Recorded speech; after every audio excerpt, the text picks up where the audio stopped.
Actually, wait a second before you do that. Oh no. Is your name? Hold on. Is your name actually Karl Max? Is that what you go Yeah, by? that's my real name, dude. No, you Well, I don't you can fucking call know. me Max. Okay, Nah, it's Max okay. sounds good. Max. That's my like Max. real first name. Right. All good? Cool. Excellent. Wonderful.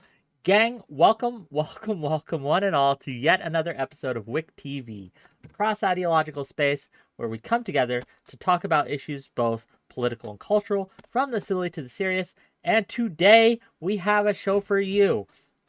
Dev is going to be debating Karl Marx on free speech, primarily. There will be other topics that might get snuck in there, here and there, but the primary topic will be free speech. What should be the limits of free speech? Under what circumstances, if any, should we take away someone's right to speak?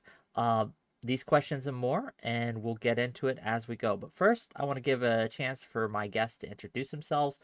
Tell me who you are, tell my audience who you are, and tell, just a kind of an intro to the topic at hand, your introductory thoughts. And we're going to start with Karl Marx. Go ahead. What you got?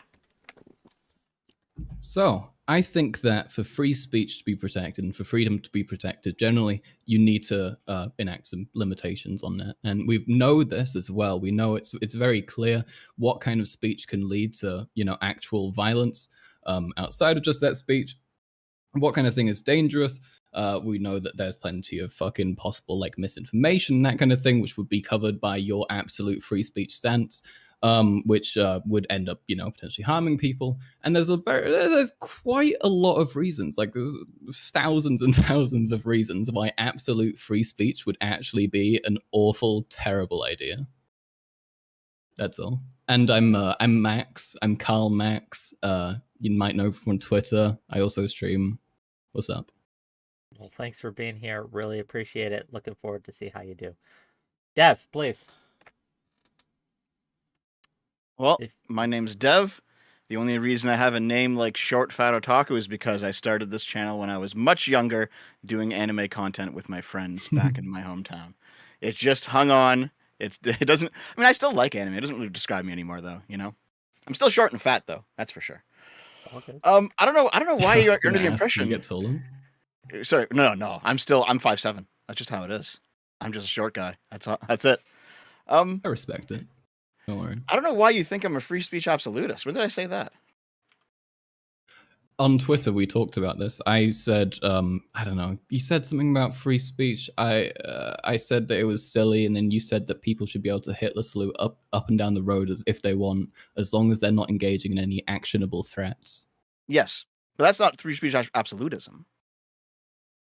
I mean, it almost is, right? I mean, free speech absolutism.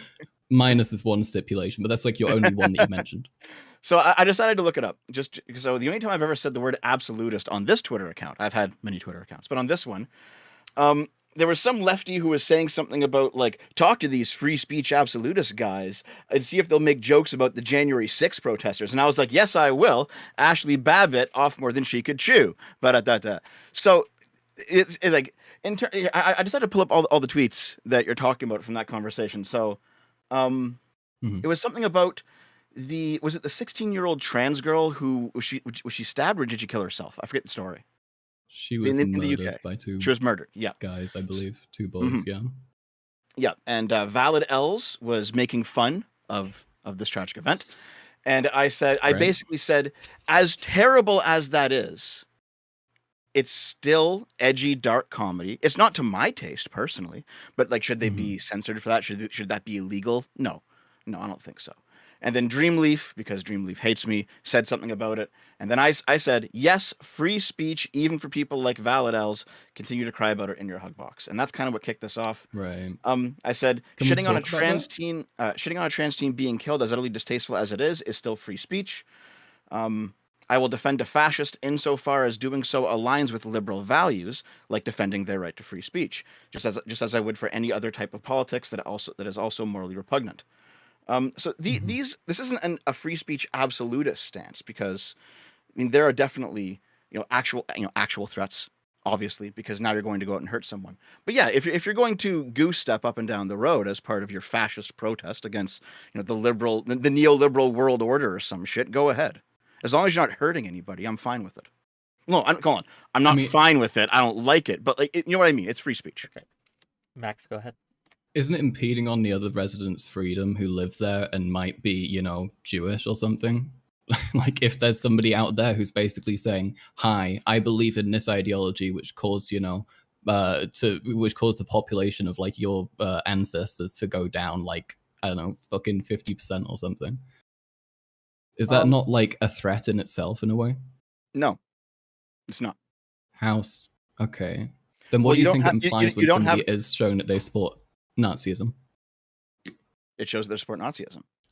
I mean, they might also want to exterminate the Jews. Yeah, sure. They might also want to exterminate the Jews, obviously. I'm pretty sure Nick Fuentes, if you asked him, if you got him to actually say the truth, he might say he wanted to exterminate the Jews.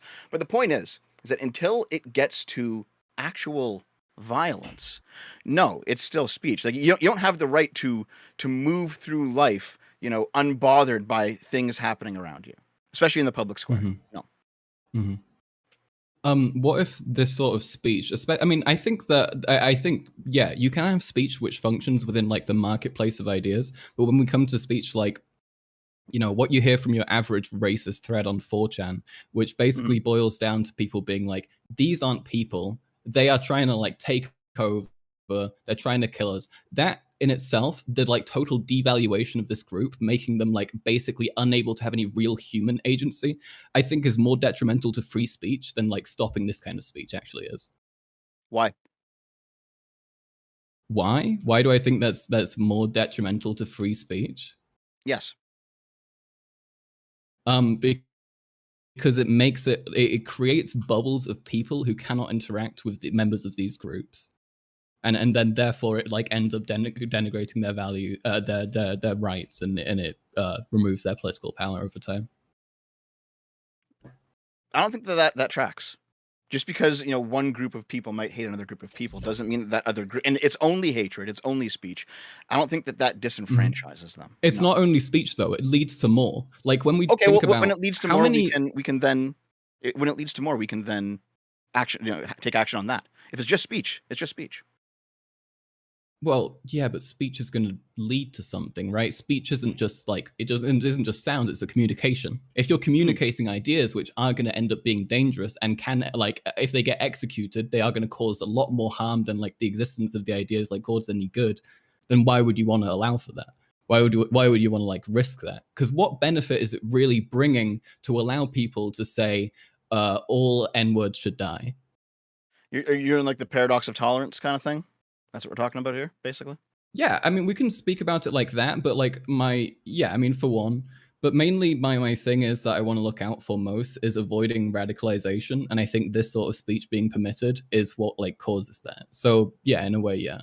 If you're allowing that kind of thing to exist and you're allowing it to be accessible to people in not a very difficult way, you will end up having way more people who are radical and like unreachable as well by way of how these sorts of groups function. If I may ask, just for my clarification, what do you mean by allow? What, like allow? I mean that you allow it to be hosted on the like publicly accessible internet. Sorry, my own feed cut out there a bit. And also, thank you for the $100. You're a hero. 𝕾𝖍𝖎𝖙𝖘𝖍𝖔𝖜, really appreciate you. Thank you. Yeah. That's kind of a funny super chat, but okay. But anyway, no, I'm sorry. My own feed cut out like halfway through what you said there. You have to say it again. I'm sorry. Oh shit! Wait, can you repeat the question for me? What do you mean by allow? Oh, it was just Dev, before you said that. I heard like a bit before that, but not all of it. I'm sorry.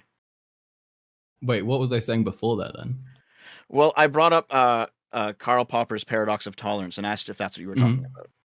Yes. Yeah, I said that like the availability of this sort of like behavior and like the way that it is just presently there on a lot of online spaces, especially talking about things like Facebook, for example, like 4chan, like Twitter, it will often be pushed upon you, especially if you're a member of a certain demographic they think might be like more vulnerable to that kind of thing. Because this is how algorithms work, right? They're going to feed you like the shit you're going to be most like sensitive to and most vulnerable to. and therefore it ends up like leading to this kind of cycle of discrimination where like this like group of people is kind of indoctrinated into this sort of viewpoint by way of it existing and by way of it being something that's inflammatory and you know, easily accessible, and is like pushed upon these sorts of people. Okay. I guess my two questions are, the first one, you said availability of behavior, but I mean, we're not talking about behavior, we're talking about speech, right? Nothing real world is happening yet. What do you mean? I mean, it's So here, both. let me put it this way. So like, if someone is being ridiculously racist on 4chan, and then does nothing in real life, should they somehow be stopped? Like, should they be censored by the government? Should the website censor them? Should it be illegal? Should they be charged, go to prison? Like, what's the limit here? If they're being ridiculously racist on 4chan and they're promoting basically dehumanizing and you know, what could then by extension eventually be like genocidal ideas, I do think that it is fair to censor them.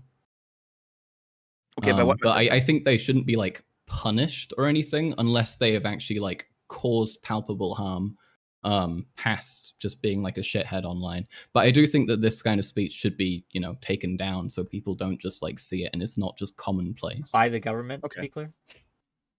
Hmm? By the government. By you think the taken government down should by take the down these government? things, right? Yeah, I mean, I think the government should Okay. make social media companies regulate that. Okay, so it's not that the owner of 4chan should be left up to, let's say, police this speech, because if he doesn't want to, he doesn't want to, right? The government should step in and make it happen, basically. Yeah, I think there should be set rules for how we what kind of speech is allowed, especially because some of it can get very violent. And there is a huge link between like these sorts of like esoteric online like hate groups and terrorism, right? Are you aware of how like strong that link is? Yes. I guess my second question Okay. was that you said algorithms feed to the most vulnerable. I'm not sure that's how algorithms work. That's not really that big of a deal. That's not like that's like a side. Well, I question. mean, if you're part of a certain demographic, like if you're a young male, a young white male or whatever, you're probably going to be a lot more likely to receive a recommendation for, you know, Jordan B. Peterson than like a, you know, an older woman might be. You know, that's what I'm saying. Well, sure, but I mean, are young white males the most vulnerable? I mean, I think did I get your idea wrong? pretty vulnerable. I don't really know what we're trying to what you're trying to say. I just didn't understand what you said when you mentioned the algorithm part. So I'm just asking what's going on here. But I'm not sure it actually matters that much. The algorithm will feed you content they know that people from your demographic like, right? If people from your demographic are like susceptible to yeah. No, I get it. I thought you were saying something else with that. Sorry. That was my bad. Okay. I guess the question is, it then has to be, you know, who gets to decide what is censorable and what isn't, and why is that the standard and not any other standard? So, because just to be clear, I mean, from what I understand of you, you are a market socialist, right? That's right. Yeah. Are you a market socialist because you believe it to be a realistic stepping stone to something that's more radical, or is that your actual end state of politics? That it really depends for me, because I care most about maximizing happiness. And if people were happiest under market socialism and they didn't want anything else, which I think might be the case for a lot of people, given how like consumerism and, you know, markets themselves have kind of integrated themselves into our culture.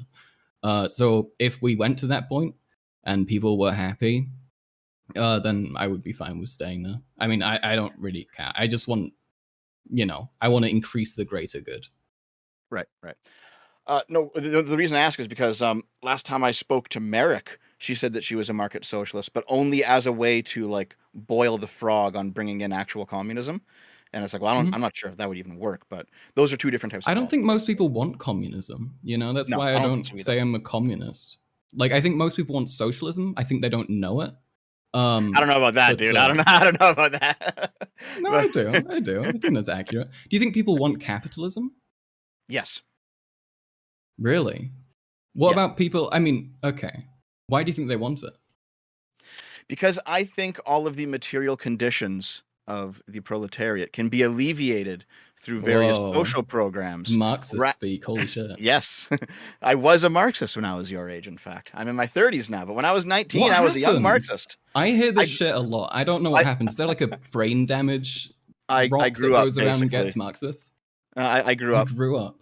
Yep. Well, wait, what views changed though? Because every time I see you talking about socialism or Marxism or Mhm. something, you seem to be you. It feels like you miss on your interpretation of it. Like I see you often. I've seen you say before that like socialists are actually tankies in disguise in a way. Yes. Is that me? Okay. What makes you say that? I'm now going to insult every single anarchist on the left and on the right. It's because anarchism is a kind You can insult anarchists. Okay, I'm not going to stop you there. Okay, I'll shit on an anarchist. Basically, like you have the anarcho-communists. They think if you abolish the state, everyone's going to live in some sort of classless, stateless, moneyless society. That's not going to work. Right. You have the anarcho-capitalists. If you abolish the state, everyone's going to be like these individual homesteaders that are all going to live on their little plots of land. That's not going to work. Anarchism is probably the single dumbest political theory I've ever read in my entire life. Basically, I mean, anarchism, socialism, I believe, is more a set of vibes. You know, I don't know. Listen, socialism, because it requires some sort of like centralized command economy, it's got to be authoritarian. It has to be state socialism. And if it's state socialism, you have a lot of problems. So yeah, I do think I know Hassan isn't a tanky, but I don't know if either of you have seen that Hassan, recent. I think he might be a tanky. I don't know. Hassan's pretty fucking retarded though. Well, this is the thing. Everyone comes out as a tanky eventually. I saw him on that one. It was like Second Thoughts podcast or something, and he was on there talking about like re-education, like re-educating people so that they have the proper class consciousness and all this bullshit. I'm like, no, man, no. Basically, if you talk to pretty much any socialist, even most democratic socialists, if you really get them to hammer down what's going on, they understand that some amount of state force, way too much for my liking, is going to be required to make it work. You could say that about any political ideology, apart from like anarchism, right? Yes, you could. You need some degree of state force to make it work. So how is that argument exclusive to? The difference is that when it comes to liberalism, it is a minimum amount of state force required for me, which is pretty good. The liberals, they still use their fair share of state force. I disagree.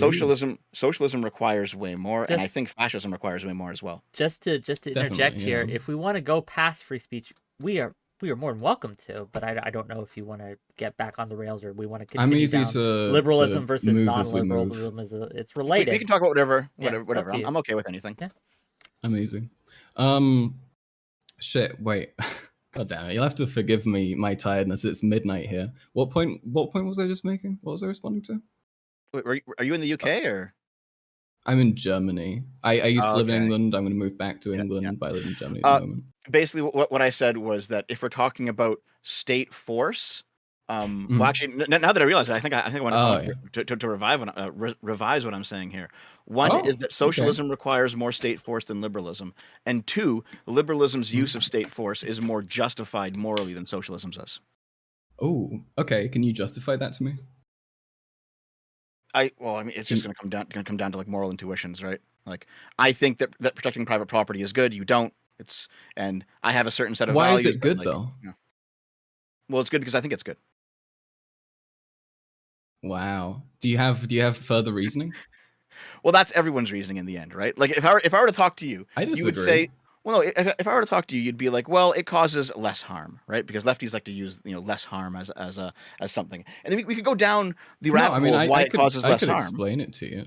Okay, go ahead. Yeah, I am curious. Can you ask why it does more harm to protect private property than it would otherwise as well? I'm curious on that. Well, there's a lot of like property which belongs to somebody and is in somebody's hands, but doesn't actually get like used properly.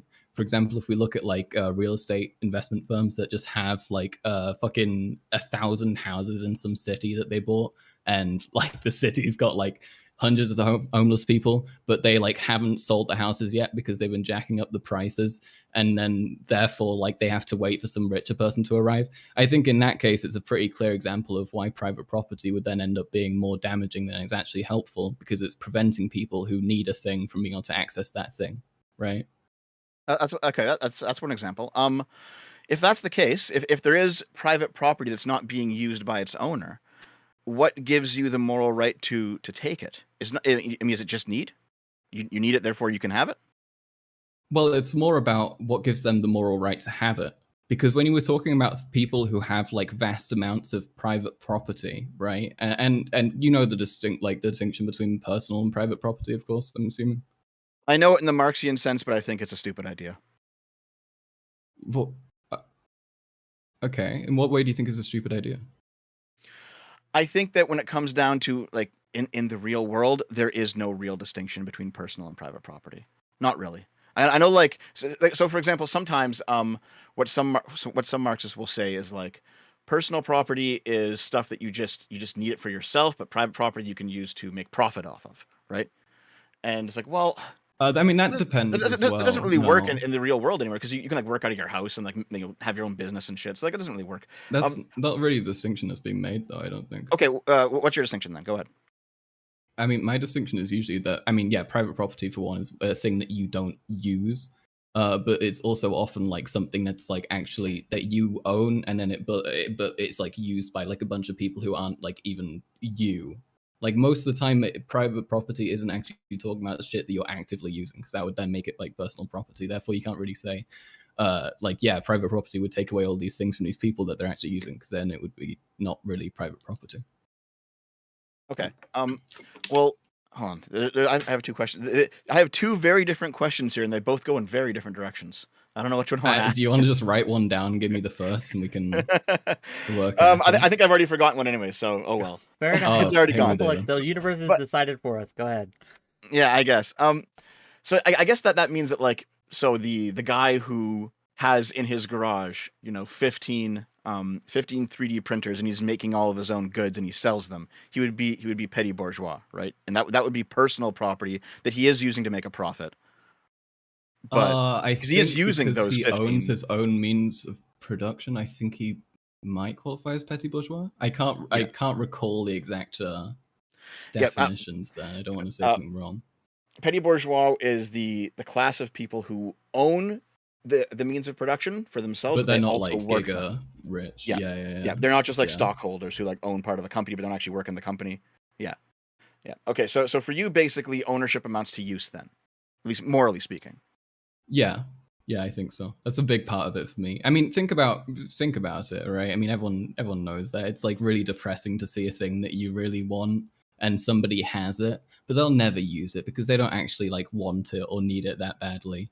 But you, being someone who makes like, I don't know, 1/10 of what they make, you'll never be able to have that thing. You'll have to like save up for like 3 years to be able to have it or something, Like these sorts of inequalities just make me think that it's just a very dysfunctional and depressingly shit kind of system, No, that doesn't bother me that much, to be honest.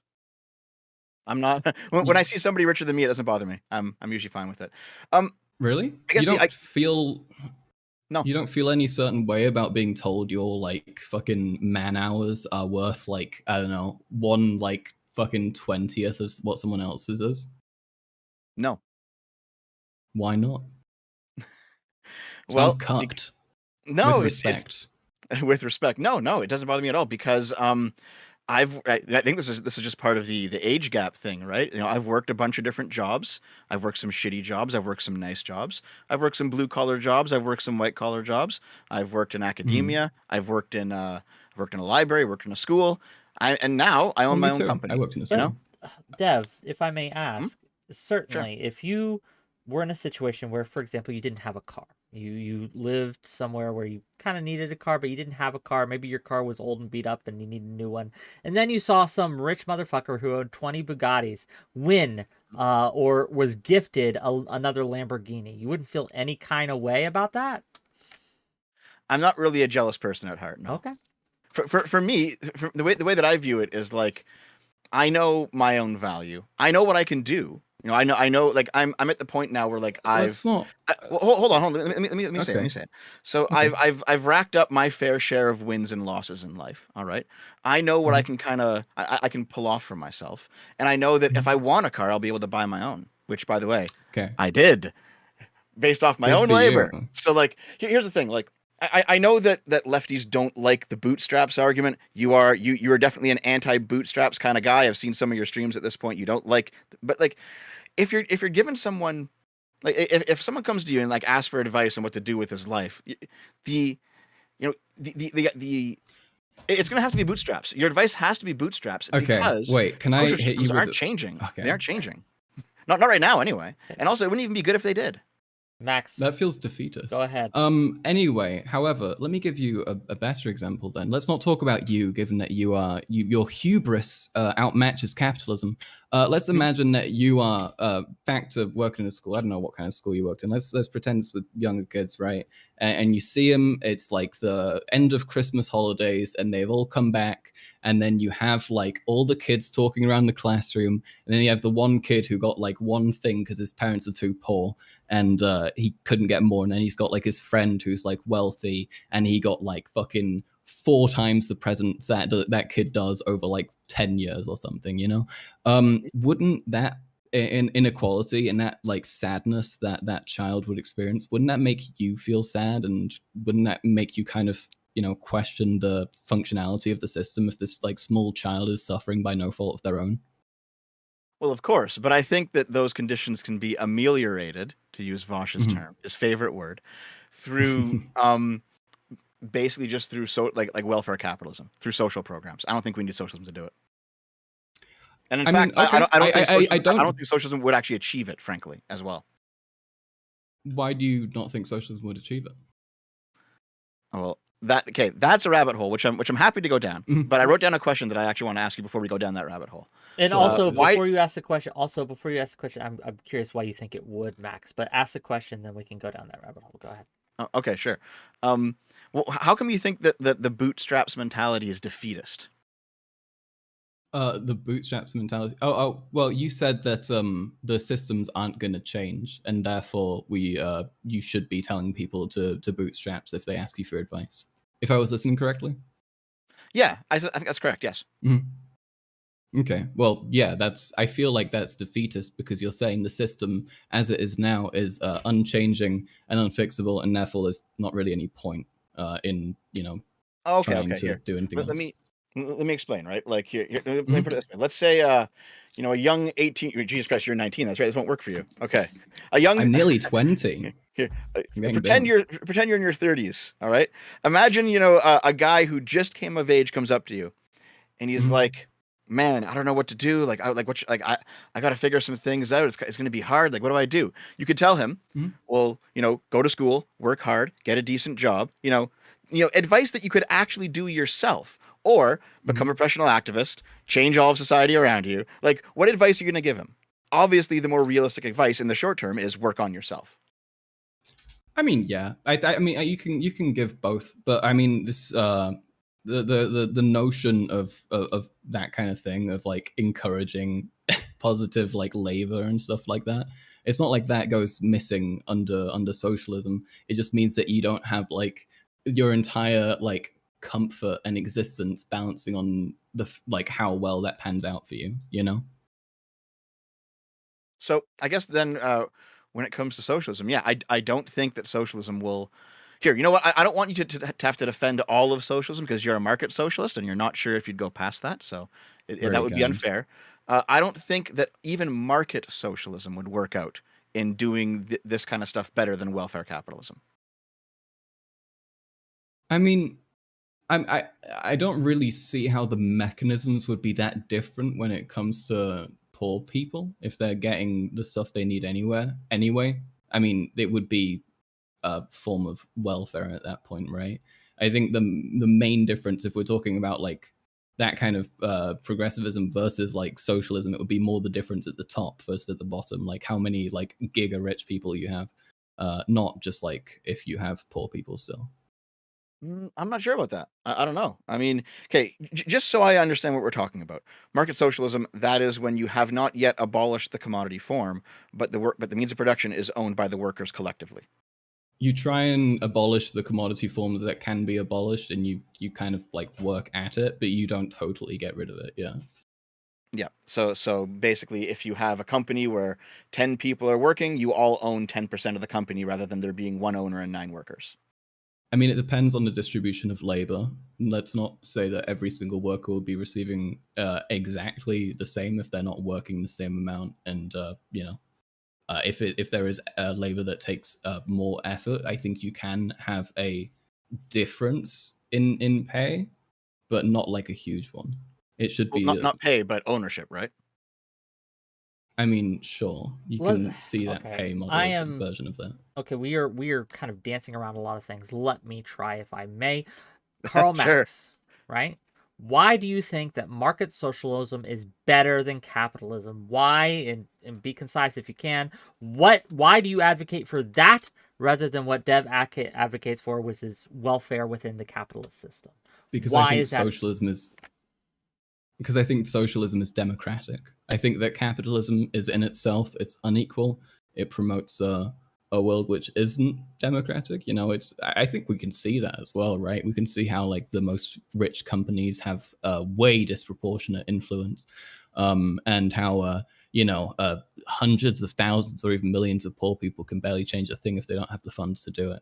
I think capitalism promotes this kind of terrible, just totally undeserved inequality, and therefore we should, be trying to instate socialism as much as possible in order to avoid that and to reduce it. Okay. So why is it more good if it's more democratic? Because I like it when people have equal rights. Okay, but do you have any more explanation than that?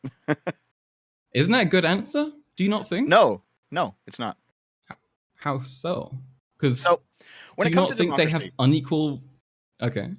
I mean, well, I mean, some forms of inequality are fine with me. Frankly, it depends on what we're talking about. My answer for almost all of these like broad ideological questions is going to be it depends. So, is democracy good? Well, it depends. There are some things where it's actually much better that it's not democratic.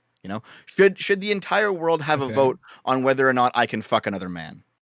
The answer to that is no, they should not. Mhm. Their vote should have nothing to do with it. It should be Mhm. entirely my choice and my partner's, obviously. But if I'm in an intolerant society, their democracy will necessarily infringe on me, right? So there are obviously some instances, and in some institutions, where you don't want democracy to be the ultimate source of power. I mean, I think that depends as well. I mean, we do Could you have rules and imagine? regulations. Could you imagine if after 9/11, America had a vote on whether to nuke Iraq, Afghanistan, the whole Middle East into glass? How would that have gone? I think they would have all just said yes. Yeah, it would have been glass. So yes, democracy good, kind of. Kind of. Well, I mean, that's why, like with free speech, we have stipulations. With democracy, we still do have things like protected classes and human rights and stuff to kind of center ourselves around, and that does make things better. But I do agree that not necessarily everything should be done democratically, because I think the people won't be experts on everything. I think you should try and do a mix of as much democracy as possible, but bring in as many like actually educated voices as you can. I find that a lot of people who like talk about who talk about making things super democratic kind of fail to remember that people can be kind of uneducated sometimes, and working at that is really necessary to actually making society as democratic as it should be. We are one step closer to the re-education camps, guys.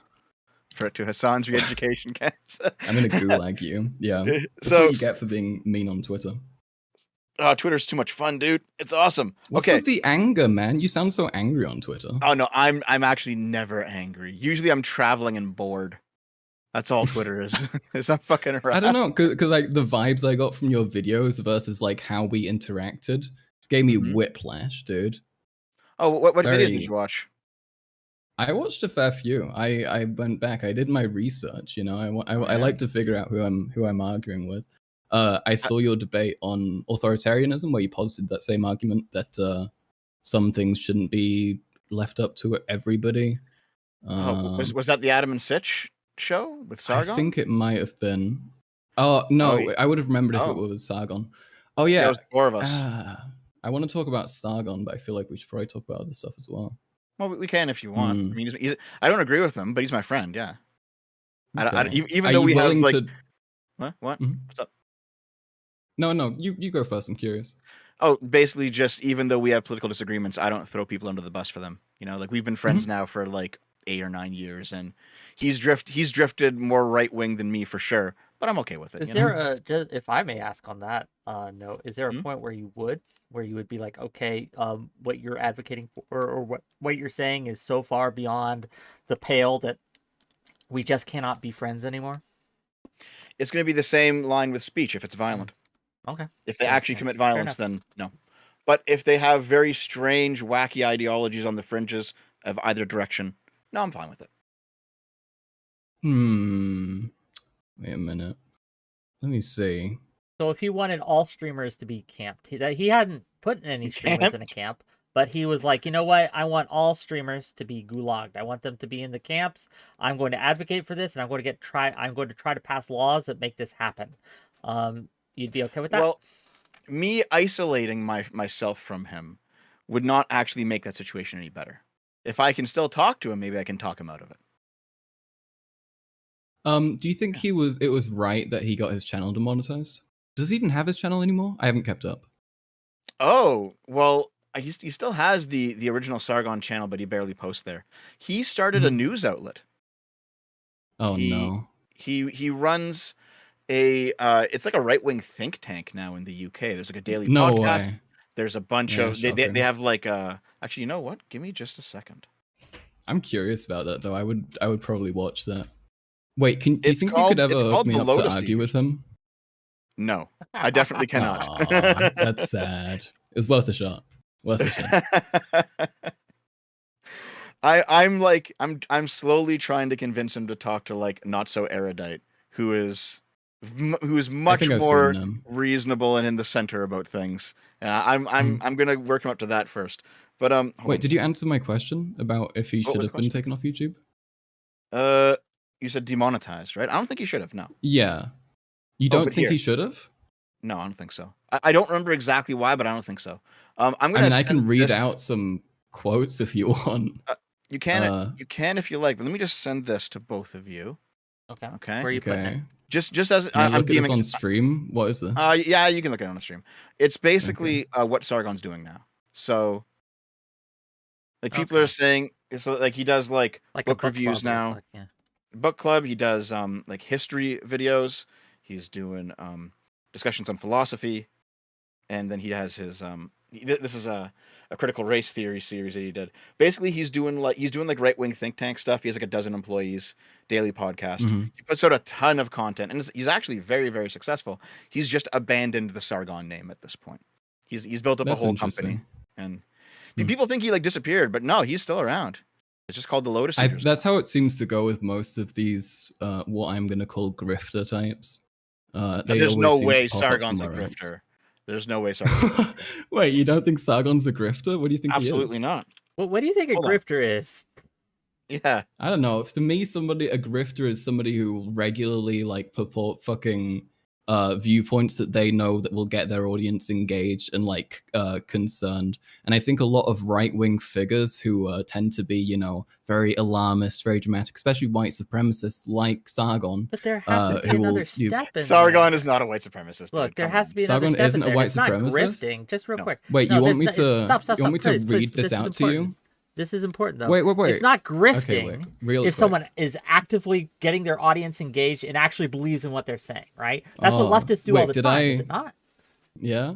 I mean, look, you could say some leftists will grift as well. I No, think that that's there's not a difference grifting. though, because That's I just think not that grifting. right wingers are lying a lot more of the time. Hold But on a that's second, hold on a you know second. my belief.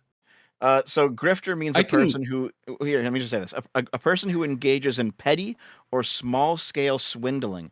A necessary part of that Yeah. is believing that what you're saying is false. So if you think that what Sargon's saying is false, that's one thing. That's completely fine.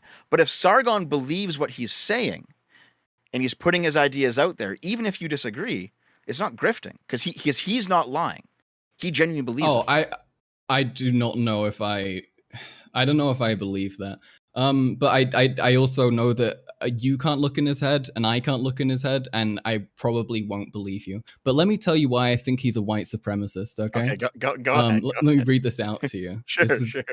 I got like a full page of text here. Oh God! All right, it's not let's too much. hear it. Don't worry.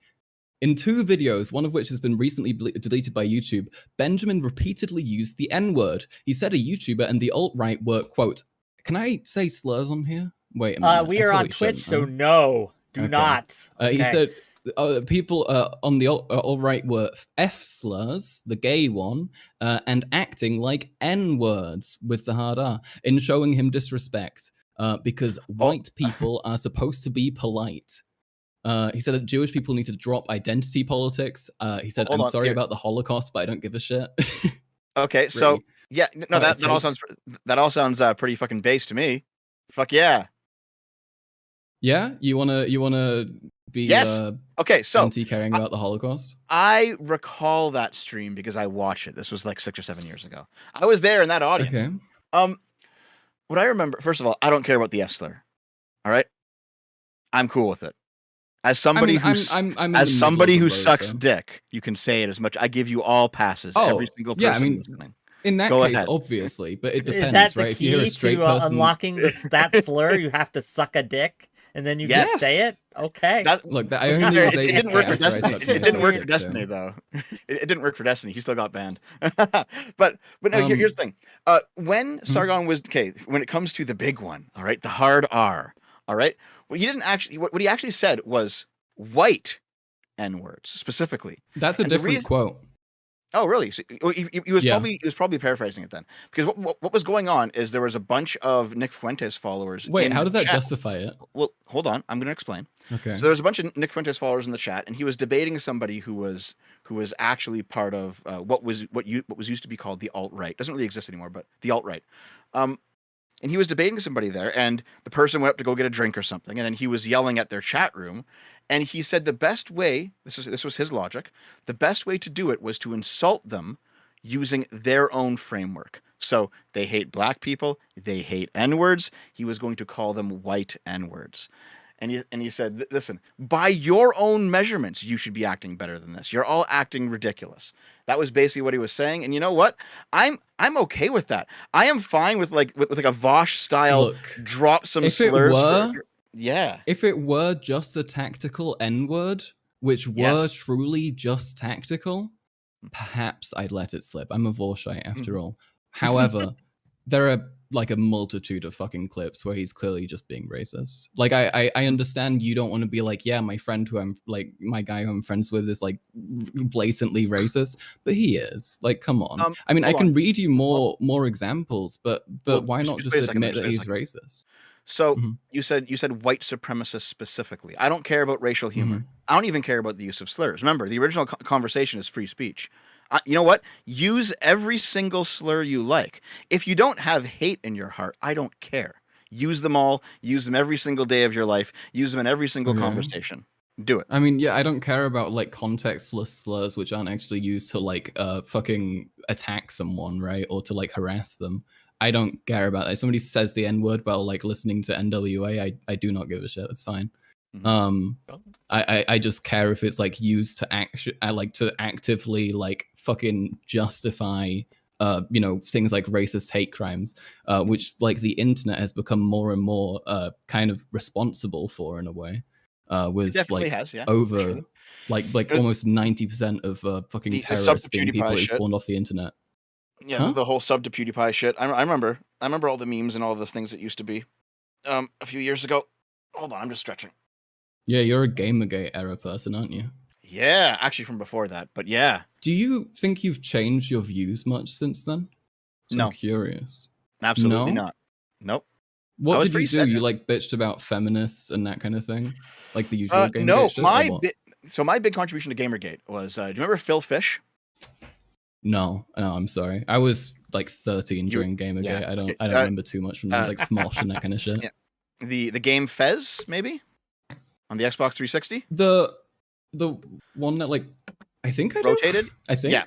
Little white guy ran around. You like rotated the camera angle and like changed the layout. Yeah. I played that on my DS or something. Oh yeah. Oh okay.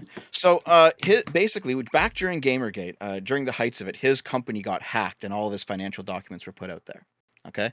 And I got a hold of those documents with my friends and we pored over them and we realized that Phil Fish, he was the only person ever in the history of the Indie Games Fund, or no, Indie Games Fest, sorry, the Indie Games Fest, to win prizes in 2 separate years, which is ridiculous because your game only comes out once. Why did they win in I think 2008 and then 2012? It turns out they justified it by saying, oh, in 2008 it was a demo that won prizes, and it's like, well, this is kind of bullshit, isn't it? Like it was a controversy back in 2012, and so 2014 Gamergate's happening. We have his financial documents because some sort of I think someone at his company got pissed with him and leaked them on the internet during Gamergate to like rile everyone up, right? So we looked through it and we realized a bunch of people who were the investors into Phil Fish's company Polytron were also judges at the Indie Games Fest. So that was my big contribution to Gamergate, was kind of sniffing that out, putting that out there, making a big old manifesto about it. And there's a reason why you don't see Phil Fish anymore. It's because you took him down. Well, basically, even though like I had like less than 5,000 subscribers at that point. I was a tiny channel, but it got enough traction in the right circles that no one wants to work with him anymore. So he's just gone. And like now that I'm bigger, I've heard from people who are actually like in the game industry have like messaged me and been like, yeah, like Phil, like no one except like the hyper progressive clique wants to work with Phil Fish anymore. He's done. He's out of gaming. It's like, oh well, okay. But that's what I did during Gamergate. I was never involved in the harassment of women or any bullshit like that. I was always doing the investigative work. Okay, no, I love me some investigation. I think that's a very fun thing. That's why I wanted to like get into streaming and stuff, so I can do like pseudo fucking journalism as best as I can with what I've got. Seems like fun. Yeah. So when it comes to Sargon, yeah, I don't care about jokes. I don't care about slurs. I don't care about, you know, if I these aren't really jokes though, a lot of them. Here, tell me the one that you think is the least joke. The least joke. Wait, let me read. Here we are. There was one. Benjamin took part in a Google Hangout with far-right YouTube user who goes by the name 𝕾𝖍𝖎𝖙𝖘𝖍𝖔𝖜. The discussion centered around how various far-right figures were making memes about Benjamin's self-proclaimed belief in liberalism, but over halfway into the 2-hour video, Benjamin seemed to lose his patience for the discussion. He repeatedly resorted to calling Caitlin the N-word for not being able to have a civilized conversation. This was in the far right. A bunch of far right people. This was actually, I think, the exact same from the right. This was the exact same stream as the white N-words one, because he only ever talked to Caitlin once. He really likes saying it, huh? Yeah, I'm cool with that. At what point does some of these jokes start making you think, maybe this person sucks? Or do you not think racism can make somebody suck? Needs more than racism, that's for sure. Do you not think racism is often representative of other underlying, feelings and behaviors which are often problematic? Sometimes, but like when I'm hanging out with people and we make racial jokes about each other, no, definitely not. If I have, I'm part white and part not white. If you want to make fun of me for my heritage, go ahead. You want to make fun of me like I'm a Canadian, go ahead. I insult Sargon so much for being from the UK. I insult Arch Warhammer for being Norwegian. I've made fun of Stardust for having for being from India. Like we all have fun and it's okay. Right. But when it's like people talking about people who maybe didn't consent to that and aren't like involved in that in like a fun way or whatever. Like Sargon talking about I don't know. I need to find more examples. I think Caitlin's white anyway. I think he was. That doesn't really change much to me. That just seems like he's like extra racist if he's willing to use that word anywhere. Okay, well maybe we can recenter this conversation a little bit rather than being about Sargon. Yeah. Just a little bit. Like I'm gonna be real with you. I didn't come packed with Sargon lore for this discussion. Maybe I should have. Maybe that was a mistake on my part. Listen, but let's talk. Go ahead. I can give you a quick TLDR. Basically, there are certain political opinions of Sargon, especially ones these come into in the past 5 years, that I don't agree with. However, we are friends. I wouldn't betray his trust, and I don't think he's a racist at all. I think he's a shit stirrer, and it's as simple as that. Do you not think somebody can be racist by way of them just wanting to shit stir though? No. Because I hear this excuse a lot. Yeah, no? I don't agree. No. You don't think that eventually, if somebody's like just trying to like be silly and provocative enough, that eventually they might like start actually thinking black people are inhuman after they say the N-word for like the 30th time? Wait until they actually do it. It's How the many same standard I times? have for speech. Yeah, how many times do you say the Wait, N-word before you become an it, actual racist? Like, is it 10? it sounds Is it like a spell? it, Like, is it weakening my oral psychic defenses? Right. to me, it sounds like you keep on saying that you would always wait for ages, and that sounds like it would end up making it too late pretty much every time. What do you I mean, don't think like, so at just all. wait for something to happen? Yes, yes. So I mean, when it comes to speech, say whatever you want, but the minute you become Hmm. violent, then you're over the line. Well, how? That's the Okay, line. what if somebody's got like a gun and they're being violent? How are you meant to stop them then? It's about prevention, right? Like we want to prevent this from happening in the first place, and it's not really going to work if you're like, oh, okay, well you just pulled the trigger. Obviously, now we have to fucking arrest you while you've got like a fucking assault rifle in Walmart or something. Like, Okay, okay, yeah, yeah. So like, you know, do you see there's what my obvious, issue is? yeah, yeah. So like the shooter who bursts through the door and he has the gun and he hasn't fired the first shot yet. I understand what you're saying. The idea is that he's already displayed the mens rea at that point to actually be violent, right? That's why for me the limit on speech should be actionable threats. So, if I'm laughing with you and joking and I say, ha ha, I'm going to kill you for that, that's not an actionable threat. You know that I don't mean it. I Mhm. know that I don't mean it. Wick knows that I don't mean it. But if it's a real threat, then you step in. Like, if Dev started naming your name, actual name, address, and said, 3 days from now, I'm going to come to get you. That would be a What thing.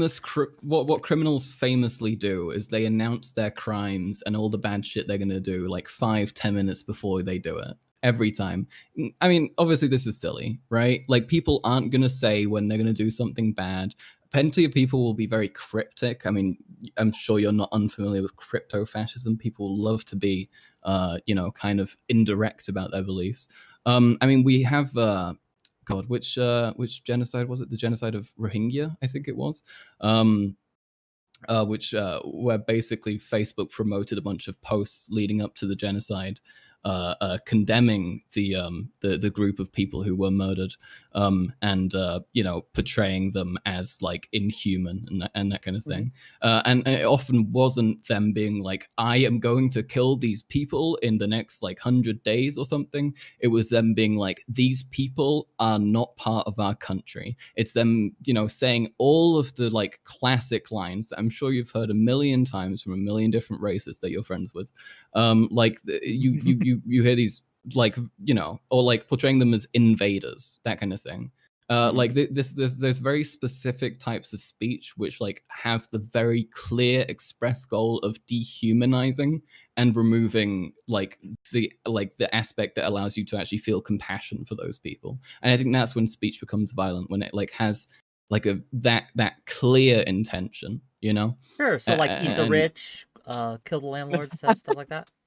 Here's the I thing. mean, I think As a that kind of market stuff's socialist, I don't stupid think you as say well a that, lot do of the you? time. Yeah, yeah. That's what No, I was I gonna think say. it's Like, stupid. I yeah. think it's like over the top and unnecessary. I'm not like a Maoist or anything.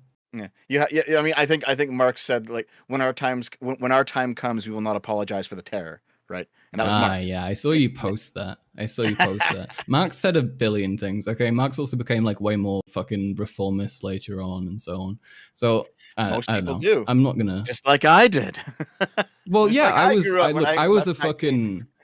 I was like a tanky for like a week, and then I realized it was retarded, and then I stopped, and that was when I was like 14. And now I've moved on Good to on being like ya. very democratic, and that's why I'm also a socialist, because I think this is like the most easy to achieve democratically system. Like not easy, but most achievable with what people generally want, according to my beliefs and what I've seen like statistically as well, right?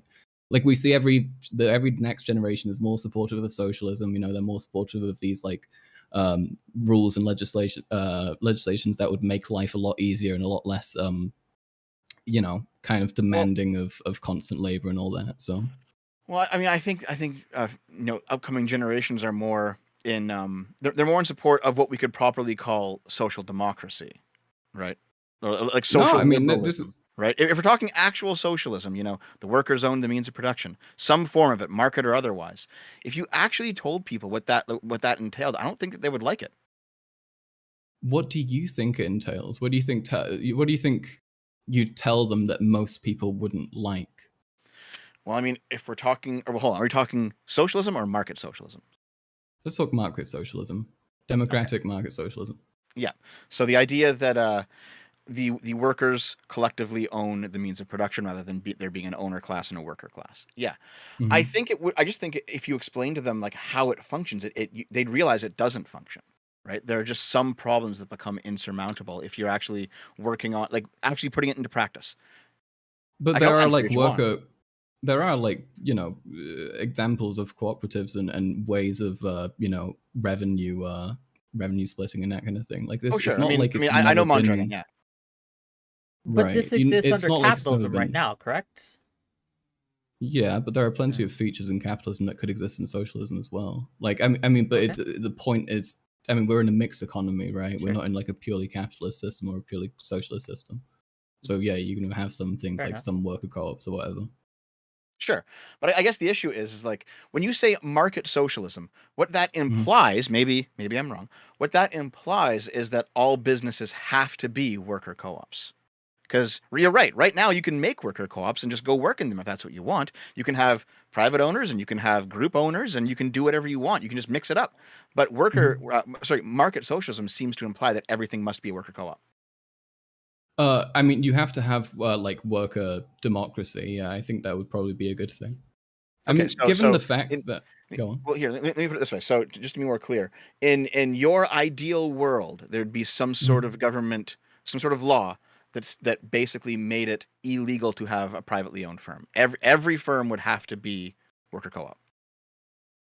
I mean, I think eventually, right? I don't think it's not. I don't think it's like you could do that from like one day to the next. I think it's something where you'd That have to would be go your like goal. sector by That would be your sector, goal, though, right? and That's what you would eventually, want to yeah. eventually, maybe 10, 20, 50 years down the line, achieve. Yeah? Hmm. Okay. That's right. Okay. Okay.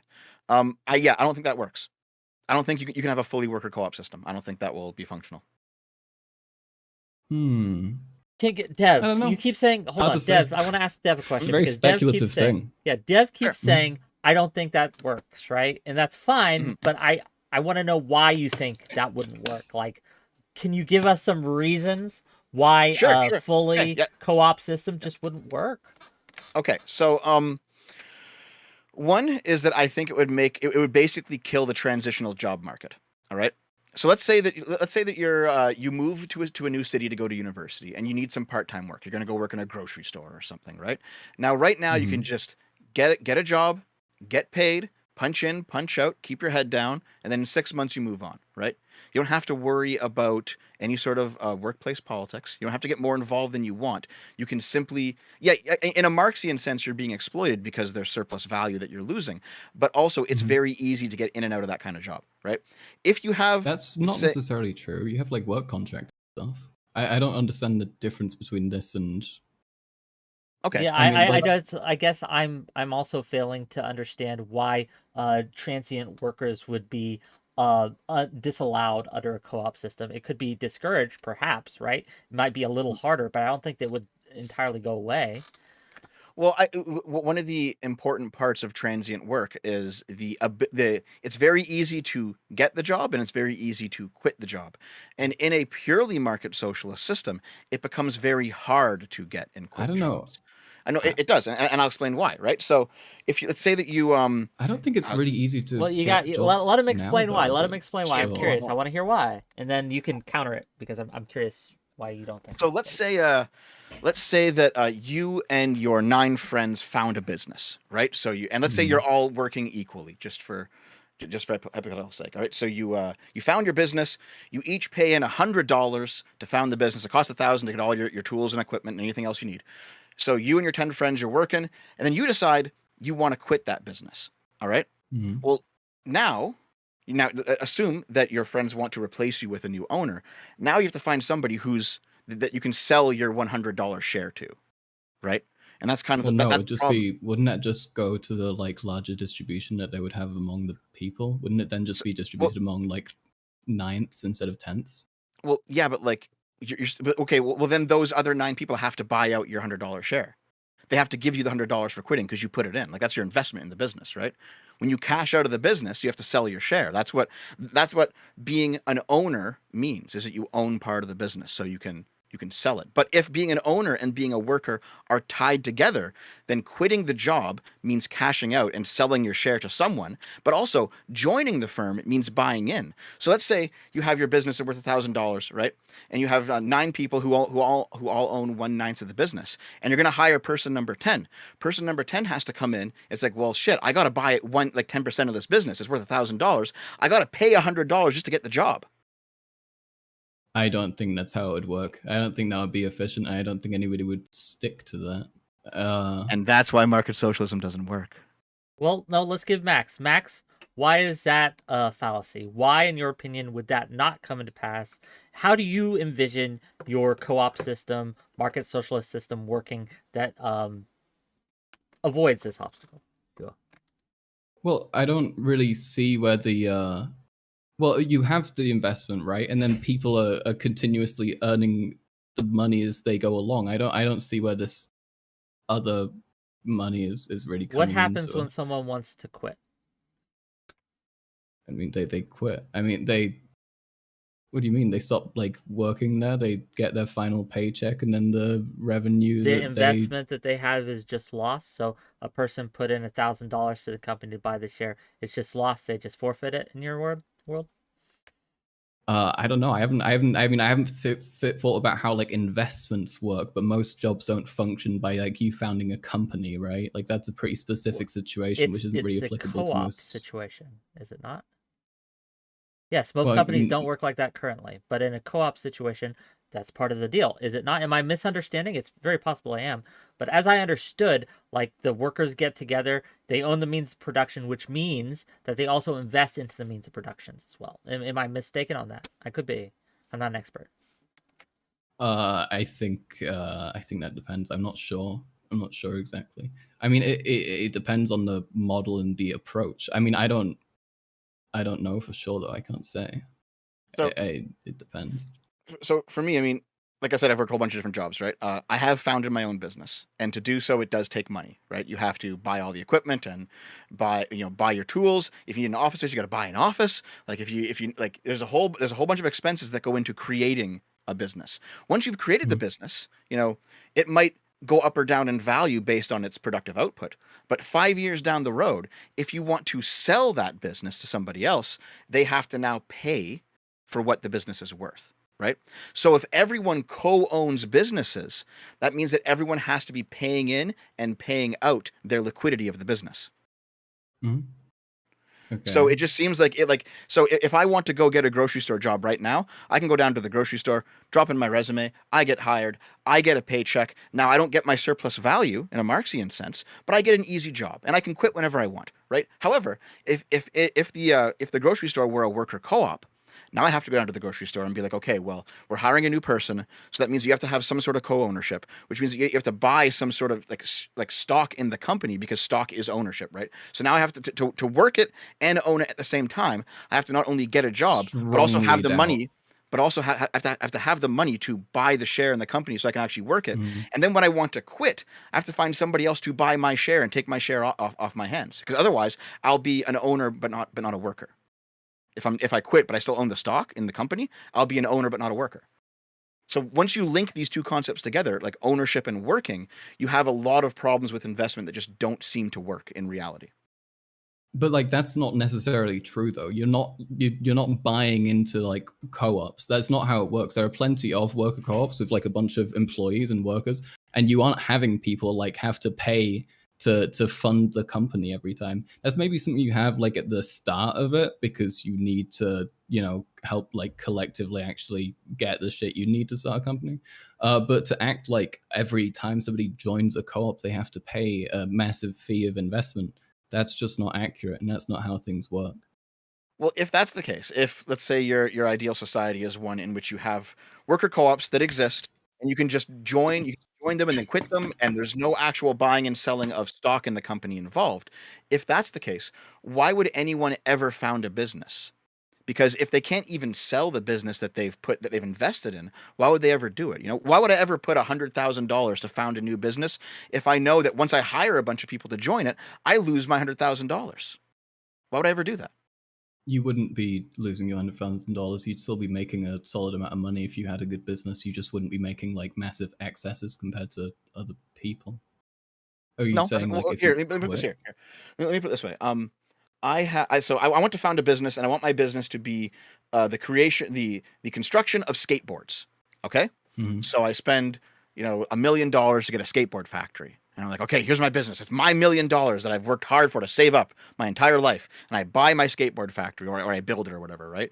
And then I'm like, I need people to like work on this with me, so I hire like 10 other workers. Okay, and now it's a worker co-op Mhm. situation, so they're coming in and they're not paying me for like I've invested in this thing, but they get to Well, co-own it one with me. person wouldn't just have $1 million to invest in a factory under socialism. That would be pretty fucked economically, right? Well, we're talking about So how are you market gonna have? socialism now. We're not talking about like some sort of future hypothetical. This is something that's more in line of what we can do in the next 50 years. There will definitely be people Mhm. with $1 million in 50 years for sure. So and here, No, we should be limiting incomes, though. I do believe that Can you explain okay. should that? be Hold a on, I'm very curious, Max. heavier What do you income mean by tax. limiting income? Why won't there be millionaires in 50 years under your system if things go your Uh, way? Ideally, we gradually start cutting away at how high up the 1% is. I don't think they should exist like that. I think it's very strange and fucked up. And I mean, capitalism wasn't even like this like 40 years ago, you know? Like, it's gotten really bad. It's terrible at the moment. Well, there's an explanation for that, but it is getting off of this topic of investment. Which I don't one do mind. you mean?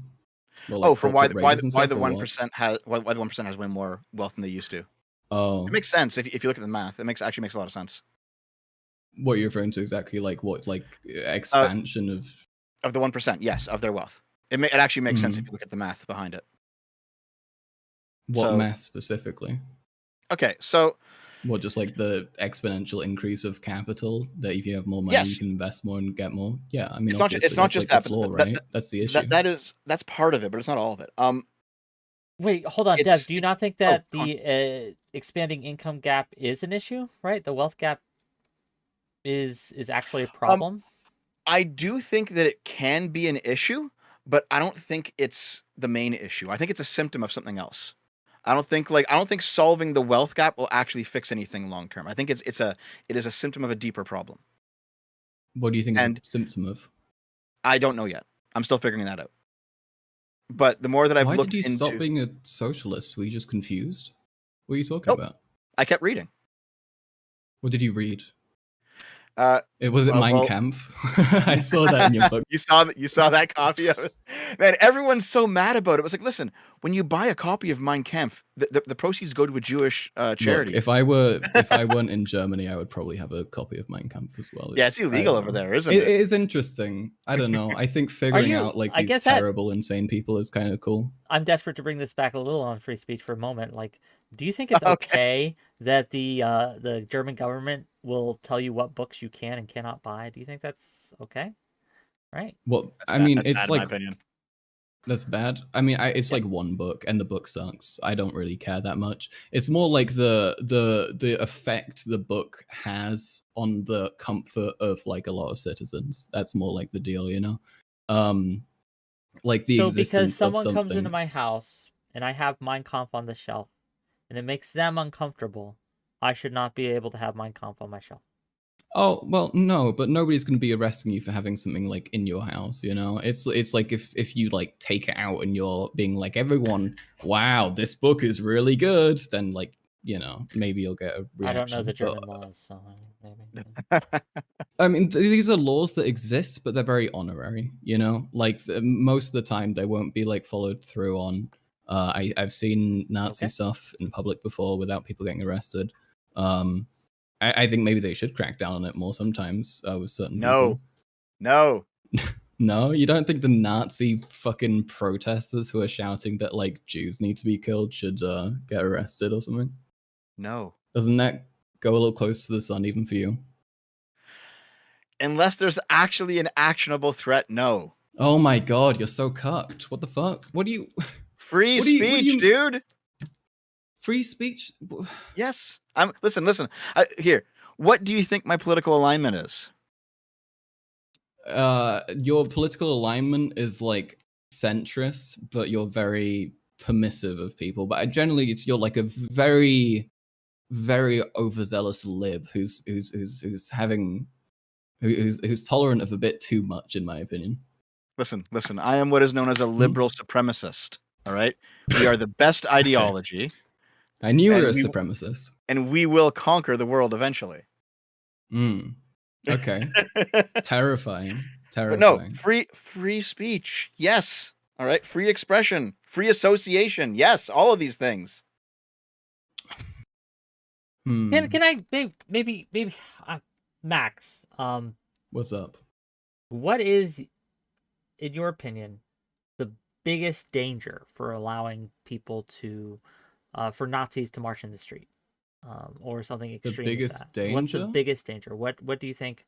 The main issue for me there, aside from like the potential like hate crimes or whatever, the main issue for me would be what I'm trying to do with this question is give you a platform to expound upon why you think this is wrong and bad, and the government should stop it. Go ahead. Right. I think mainly because of the people's comfort. I think that people, especially people who are in oppressed groups, like minority groups, who are much more likely to be threatened by these sorts of people, have a right to comfort. They have a right to not feel like they're going to be murdered in the streets for looking different. And allowing Nazis to go out and to walk around openly touting how much they believe that you should be dead, I think is absolutely impeding on somebody's freedom to comfort and existence and to so if I'm a TERF, identity. Yeah, if I'm a TERF and there is an LGBTQ parade in my town where they're saying, "I hate TERFs, punch the TERF, TERFs are scum, TERFs are all these things," I'm going to feel super uncomfortable with that. Should I have the ability to shut down that parade because I feel uncomfortable? I feel a threat. I think that they are threatening me, and I don't want them here. Should I be able to stop them? I think that's different. Why? I think first of all, it depends if they are actually actively being like, we're going to go house to house and beat up every TERF and kill them and take off their head. Face. They just have like punch TERFs. I've seen signs like this all the time, like punch TERFs, TERF scum, TERFs can suck my college dick, if it's just a slogan like that, I don't think that like necessarily constitutes an actual threat. Also, the main difference for me there is if it's an immutable characteristic or not. I think it's a lot worse if somebody's going after somebody for something they can't change, like sucking dick, as you said, or being black or brown or whatever the fuck. And actually, therefore, I have we a need to question protect now. those people a lot more. I have a question now. Do you think that being a TERF is not an immutable characteristic? No, of course it's not an immutable characteristic. Explain why. Because why would that be immutable? Why wouldn't that be able to change? Are you religious? Hold on. Are you religious? Are you an atheist or like are you a Christian? I'm an atheist. Yeah. So am I. Okay. Okay. If you can change your beliefs, become a Christian right now. That's not the thing, though, right? I mean, sure TERFism is broadly based in misinformation. Like 90% of the time, if you ask a TERF about trans people and what they're up to, they will not tell you like actual verifiable facts. I know TERFs. Most of the time. I know right. TERFs. You know that a lot of them are like mentally ill, scared women who are like exaggerating, who've taken this one issue, they've seen that other people got scared over it, and now they're joining in. They're being evil and angry over it. Let me put it this way then. So you're obviously not a TERF then. I'm not a TERF, no. Lots of trans people who like me. If being a TERF is a choice, then become a TERF right now for 5 minutes. Truly believe in everything that's part of their ideology, and then turn back. Again, you're asking. This isn't like a comparable situation, you know. Well, can you do it though? Can I do it? What? Yeah, can I become? Can you choose your beliefs? I mean, I think it depends. It depends. You can choose how educated you are on them. You can choose how you choose to approach them and how much trust you give your beliefs. I make an effort to be Dev, hold on, Dev. Yeah. Which do you think is easier? To become no longer a TERF or to become no longer black? Well, ask Michael Jackson. He figured it out before he died, right? But no, I understand the point, Wick. Well, absolutely. 30 years. but the issue ultimately is that we don't choose our beliefs. Now, our beliefs can change over time. By the way, that's why I have a stack of books, and I have read most of them, for fuck's sake. Everyone was going on about that on Twitter. But like the idea is that you can change your beliefs over time with a lot of introspection and a lot of study. You cannot change your beliefs in, say, 5 minutes. You can't. You hold your beliefs. And you hold them Sure. tightly. Most people do. So this idea, like when you say what you're appealing I'm to, not when you against say people having beliefs, though. no, I'm not against saying you are. I'm them not saying you expressing are. beliefs that are harming. Okay, Okay, go on. I'm not saying you are. You're saying that it should be things that are immutable conditions should be protected. Now, the reason why they should be is because they can't be changed. That's the main reason, right? Because, Mm-hmm. like for example, there are some immutable conditions you might what's a good example?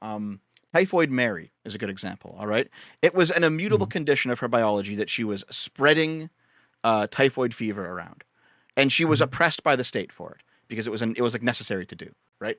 So Okay. the idea it isn't the immutable condition itself, because we have instances where we have oppressed people for their immutable conditions. The point is that they're not hurting anyone and they can't be changed. That's it. Now, when it comes to beliefs, they can't be changed, not right away anyway, and unless they're committing violence, they actually are not hurting anyone. Okay. I mean, I think that's like, pretty clearly wrong. Even How? if they're not committing violence themselves, they can be, first of all, enabling violence. When we look at like the process for somebody to become radicalized, the first step, I mean, after political and personal grievances, this is the model of radicalization to terrorism among lone wolves in the US, by the way. This is from a study. And then after the first step of having grievances, the next one is like finding online sympathizers or an extremist group with which you identify yourself. And then they take advantage of the people who are like, they're desperate, looking for identity. They're like sad and that kind of thing. So if you have these people going out who are like loudly touting these angry, hateful ideas, it does tend to, I think it has a capacity to draw in these people who then might actually act violently. Even if these initial people aren't, I think promoting that kind of speech where you're talking about people like they're inhuman, like they're planning to take over the world, like they're planning to kill you, I think that is somebody who's actively aiding violence, even if they might not be actively saying like, hey, I'm going to whack someone, or did just whack someone. Point. You get me? To that point, and Dev, if I may, you would have to acknowledge that allowing people to express these beliefs and things does increase the risk that people are going to adopt these beliefs and then follow through on these beliefs. Do you not agree with that? Like, you can see there is kind of a through line here, right? Where it's like a funnel. You'll have a lot of people who believe it. You'll have less people who act upon it, but again, there will be some. And there will be even less who act violently upon it, etc. Right? We can imagine that there is a risk to allowing these beliefs to be spread, is there not? I mean, like that's why speech has to be protected, right? Is because it is actually important and it is actually powerful because it changes people's minds. The only issue ultimately is what you said earlier, Wick, is like you mentioned all of these things that radicalization does to people as they go down the radicalization pipeline, and they eventually become violent if it goes that far. But we can apply this to the turf who feels scared at the LGBT rally, right? We can apply this to the Antifa member who's throwing bricks through windows. We can apply this to a whole bunch of different groups who have all become radicalized through speech and then committed violence, right? Okay. I mean, I would say if these people are also putting other people in danger the same way that those people are, and they are going to end up harming people, then yeah, treat them the same. Given so you're if they okay are with actually arresting putting the people in rioters danger. at BLM, to be clear? I mean, if they're like, I mean, I think The that looters, also the ones depends. who stole all those stuff at the iPhone store recently, my ethical rule in regards to riots is that they should be trying to target buildings and property belonging to the people they're rioting against. I think it's like kind of retarded and useless to burn down like a Denny's trying to get civil, like, more rights and protections or something. I think You mean it does January make more 6th? sense to... So you mean January 6th? Because they were mean, rioting against the power structure that they thought was harming them. Like, right. there you go. Yeah, I mean, January 6th is a great example also of why you need to prevent this kind of speech, because then you have a bunch of people like insane Jan 6ers who've been listening to like QAnon for ages, and they're like, oh, this is it. This is the storm. It's finally happening. Time to go and do a crime that'll put me in prison for 2 years. You know, like no, I know. Listen, I'm not on the side of the January 6th people. All right, I know, and that's why I'm like confused about how lenient you are, because I think you're not that stupid. At least because they were violent. That's the difference. They were violent. But I mean, you could say that they were, according to your logic, they could have like done everything. They could have gone. They could have gone like right up to the fucking door. And as long as they didn't whack anybody and they were all there and just shouting like vaguely angry things and they weren't making any like clear direct threats, that would be fine to you? Yes. Would that not be fine to you? Hold on. Karl Marx, would you be okay with them? Again, they didn't do any violence. They didn't break any property. They didn't break any laws. All they're doing is being angry and disagreeable. You would arrest them for that? I wouldn't arrest them for that. I would want it to not exist in the first place, though, because the whole reason a bunch of them were there was like as a consequence of misinformation. Anyway, appreciate you. Okay. What? Can you repeat that? I just got ready. Console rated. Yeah. Repeat that for me. Oh. Wait, shit. What was I saying? January 6th rioters. They're based. That's what you're saying. Don't fucking tell me that, you fucker. Wait. God damn it. Wait. Do you remember? So yes, I asked you. You would be okay with, and again, I apologize for that. My bad. But it's okay. I forgive you. Yeah. Well, thank you. I appreciate that. Yes, if the January 6th rioters hadn't broken anything, hadn't beaten up anyone, hadn't broken any laws, and were simply in front of the White House protesting, being angry and disagreeable, you'd be okay with arresting them, is what I asked you. And then you were answering. I think that the goal of the law should be to prevent bad shit from happening again. I think if these people, if arresting these people would help them be fucking safer and not do more stupid shit, because they were like about to, I think that would be okay. But generally, you should try and enact rehabilitative measures and preventative measures in the first place, so it doesn't even like come to happen. So you would be okay with arresting them only in the sense that it would prevent future people from protesting against the government in that way? It depends. It depends again. I mean, I think punishment will vary from person to person, and also with like case by case, depending on how like intensely someone's going at it. If someone was standing outside chanting "Kill Mike Pence," which many of them were, then maybe they should be carrying a higher sentence for doing that and like carrying a firearm than somebody who was just like walking around with a flag on, like that little old lady. Do you know the picture of that little old lady at the Capitol? She looks kind of cute and silly, like her. I do recall, probably wasn't. Yeah. So like she probably wouldn't need. She would probably be fine, and like she probably wouldn't do it again after like 4 days in prison. Yeah, well, here's the thing. I don't think that you would be willing to extend this kind of charitability if it were a similar riot from the other side. If it were a bunch of let's say proletarian revolutionaries who were coming to overthrow capitalism. I think I would be probably equally critical. I mean, it really depends. So? My main criticism when it comes to like revolutionary behavior kind of thing is that, again, I'm democratic. Most people do not want that. I don't want to put the populace through something that they don't want to be put through. And radical factions from either the right or the quote left, pretending to be authoritarian, almost like fucking almost fascistic, and then saying you're left, but whatever. The authoritarian left is still on the left. Don't cope about that. They're still leftists.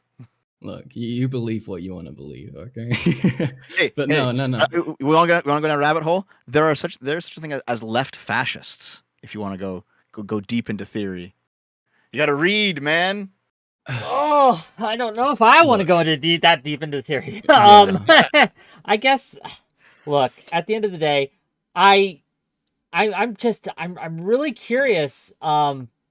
Because full disclosure, I'm pretty absolute in my free speech, not 100%, But I Mhm. am a very big advocate simply because the mechanisms that we create in order to stop the people who we think are the bad speakers are invariably going to be used against groups and peoples that we think speech should be protected. So we have to keep that That's shield not true. strong, even though bad actors sometimes hide behind them, and I will acknowledge they are bad actors and there is a risk to it. I think that there is a greater risk into weakening that shield so we can punish the bad guys.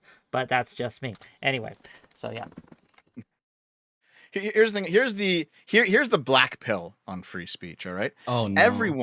Everyone wants to limit speech that goes against their ideas, and that's I just don't how think it that's is. true though. It's I don't think that's absolutely true. What true. I'm You asking do, for in but you terms do. of free speech is like Mhm. pretty clear, right?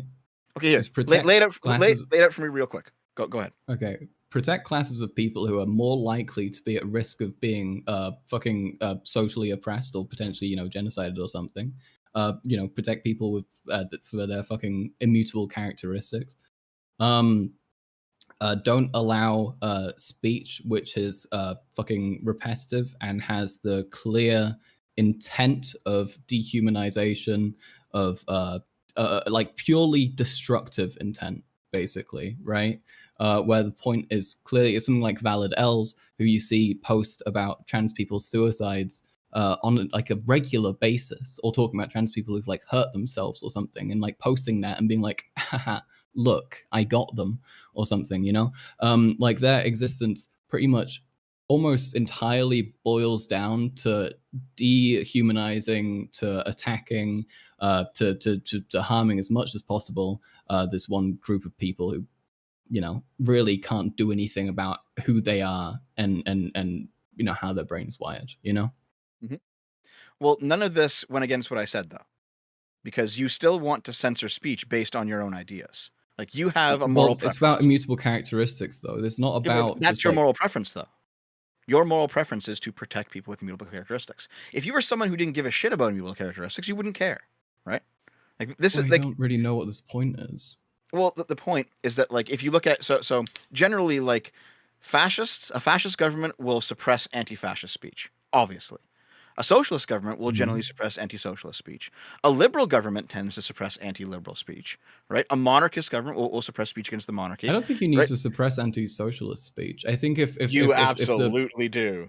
Man, if you if had the like a majority okay, here, let me put it this way, man. If you had like your socialist utopia and you had like a bunch of people agitating for capitalism, the Red Guard would snap down on that shit so quickly, you have no idea.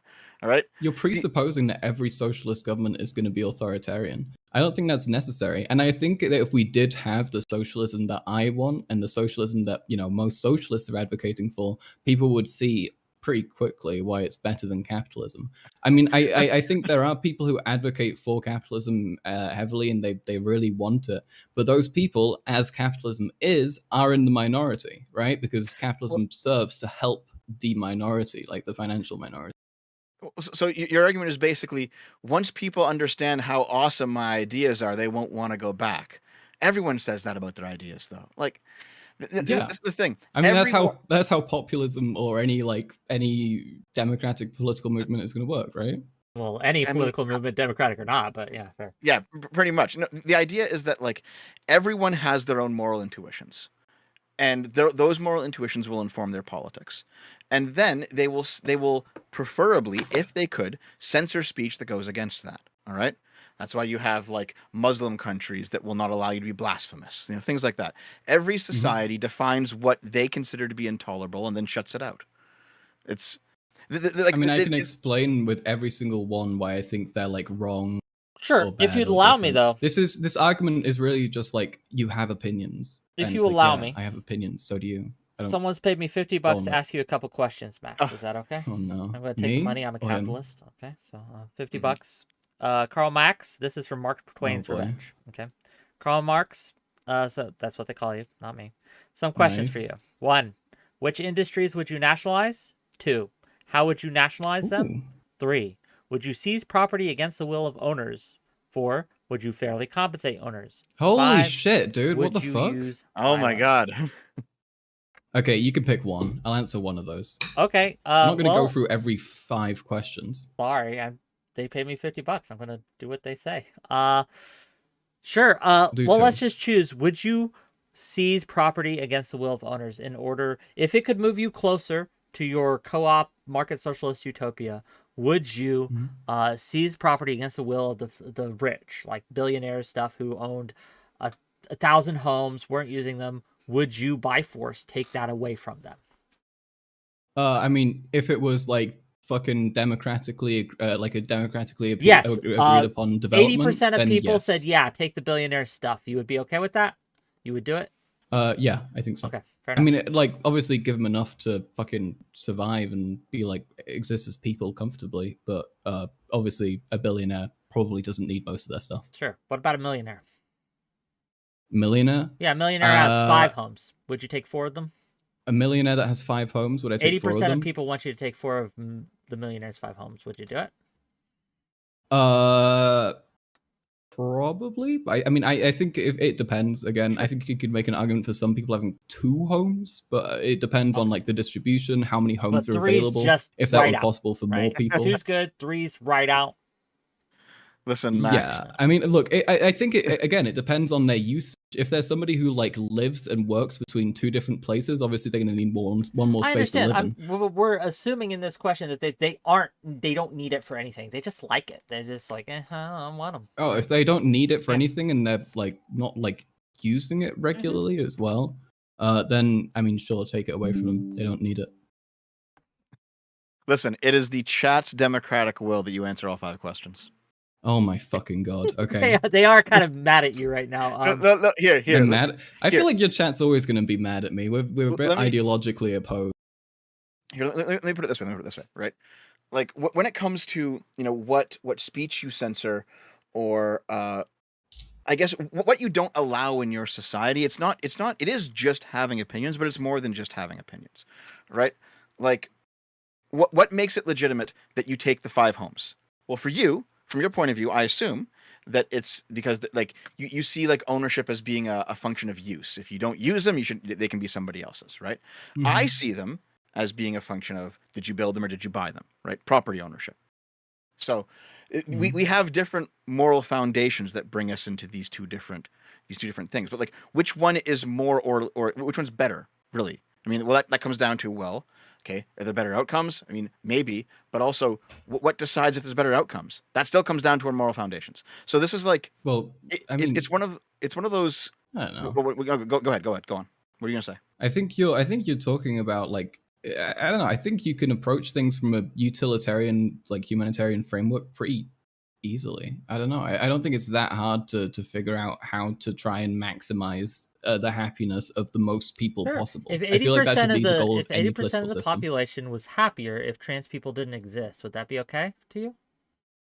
They'd be happier. We're doing our utilitarian calculus, and I can make 80% of the population happier, right? By eliminating a certain group that I don't like, right? That precedent would be a bad one to set. We do not want society to be getting rid of minorities. Therefore, no. So you can understand the argument that it perhaps would be a bad precedent to set, even if 80% of the people don't like what a certain group is saying, to prevent that 80% of that people from being able to shut down the speech of the minority group in beliefs, right? I'm not talking about immutable characteristic, but I'm a minority group of beliefs. You can understand why that might set a bad precedent, right? I mean, I think it depends, again, as I said. To be fair, I say it depends a lot too, because a lot of these issues are complicated. But that's my answer to everything. Yeah, I mean, as you should be, though. As you should be. The issue ultimately is that if you're just doing a purely utilitarian calculus for your morality, in my opinion, I've never met anybody who was utilitarian who wasn't just coping. No offense. It's just because we know where morality comes from psychologically, and it's intuition, and the calculus comes second, right? We have certain feelings, and then we calculate how we feel about them later. Like it's I mean, like Jonathan Haidt, his research, the deal. I do not. Enlighten me. Okay. He wrote a book called The Righteous Mind. He's done a whole bunch of studies in the psychology of morality. He outlined basically 6 axes on which you can measure people's morality. He found he found that like certain political alignments, they map very heavily onto certain feelings about what certain things are moral and what aren't. That makes sense. And so okay. Like just give me a second. All right, here. Yeah. Feel free. Pull it up. Send it to me. Okay. if you're doing that. He I'll wrote give you The Coddling of American Mind too. It's a very good book. He did. It's a very good book. Here, I'll give you the Wikipedia. The article. American Mind. The Yep, coddling it's of the about the education American mind. system and how it's coddling the young by not challenging the rules. Yeah. Okay, so yeah, no, I've noticed that Americans seem like kind of stupid sometimes. Unfortunately, I feel bad for them. So here we go. Moral foundations theory explains the origin. I'm not American. I don't care. Explains the origin. Wait, are you American, Wick? I am. I care, but he's not exactly right. Imagine. I can't care that much. Look, Canadian, German, British, not American. You're all eventually going to be American when the imperial hegemony really kicks in. So I wouldn't mind. Not American yet. Canada's you're not American yet. So yeah, moral foundations theory explains the origins of and variation in human moral reasoning, and so basically, the 6 axes there: care, harm, fairness, cheating, loyalty, betrayal, authority, subversion, sanctity, degradation, liberty, oppression. So those basically, we have certain emotions based on these 6 measurements, and that is where we get our morality from. And all of the like consequentialist calculation, utilitarian, that's all just like post hoc rationalization.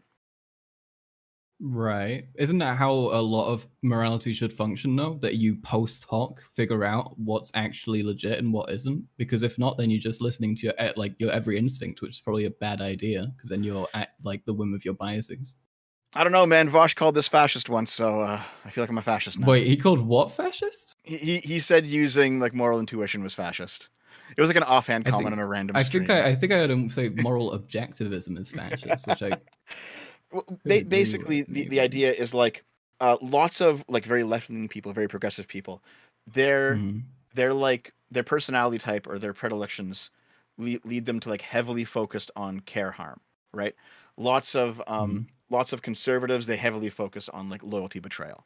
Lots of fascists focus on authority and subversion. Libertarians, liberty and oppression, right? So there's like political groups that kind of gravitate around these 6 moral senses. They operate almost like senses, you know? And so basically when you say it is more moral that we steal the 5 houses and give them to people who need them, you're operating on moral intuitions that not everyone might share. So if you come to me and say, you think differently, you're immoral. Well, what's actually happening is that we just have different psychology. This is a measurable thing, though, right? You can say each person like needs a space to live and needs shelter. Like I don't.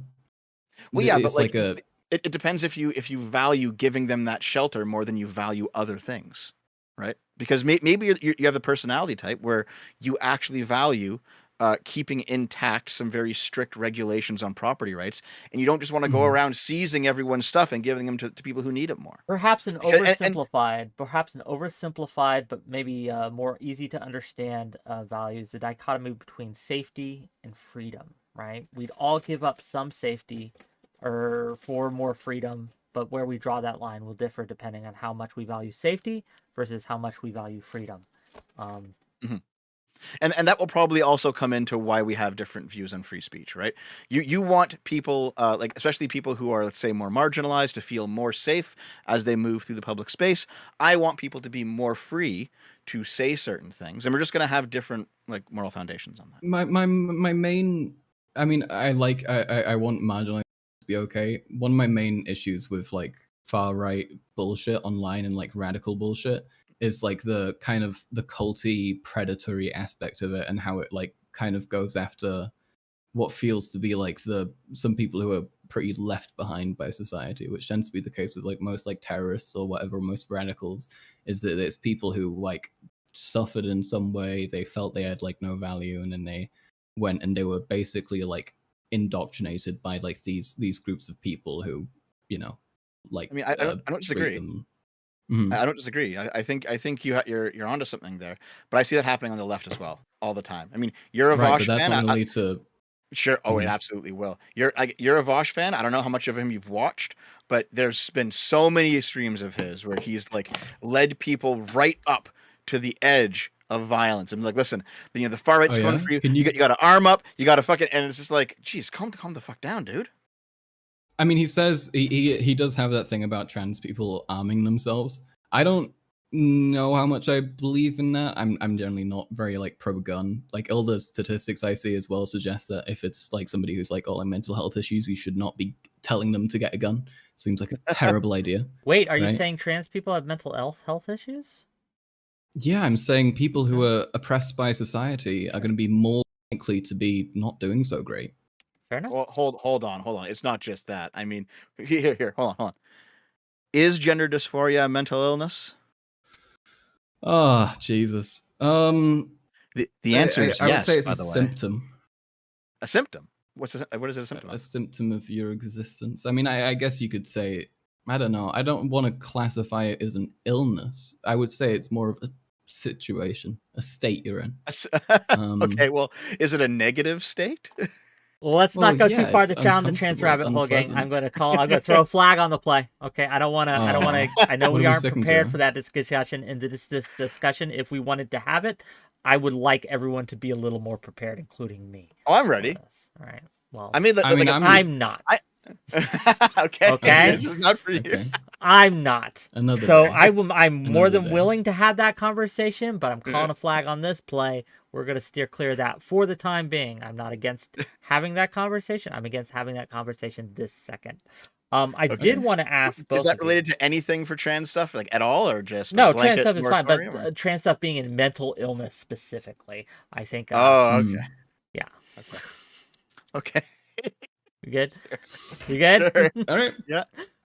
Yeah. Fine by me. Okay. I don't know how much because we're kind of like circling a little bit on some things. Would you both be okay with me opening this up to bring callers on? Would that be okay? I'm To down. maybe ask both of you Or some unless questions. SFO, is there anything else you want to talk through? Unless I you mean, have a- that's we can do that, but I mean, there's a few topics that we kind of skip, like we missed in the previous. if you 'cause- feel 'cause, like like, you want to dig into more, by all means. I just Yeah. don't want to like. there's a few we missed. Yeah. Go ahead. I mean, please. we were talking about market socialism earlier, and there was like definitely something I wanted to get into that we didn't get into, if that's all right. Mhm.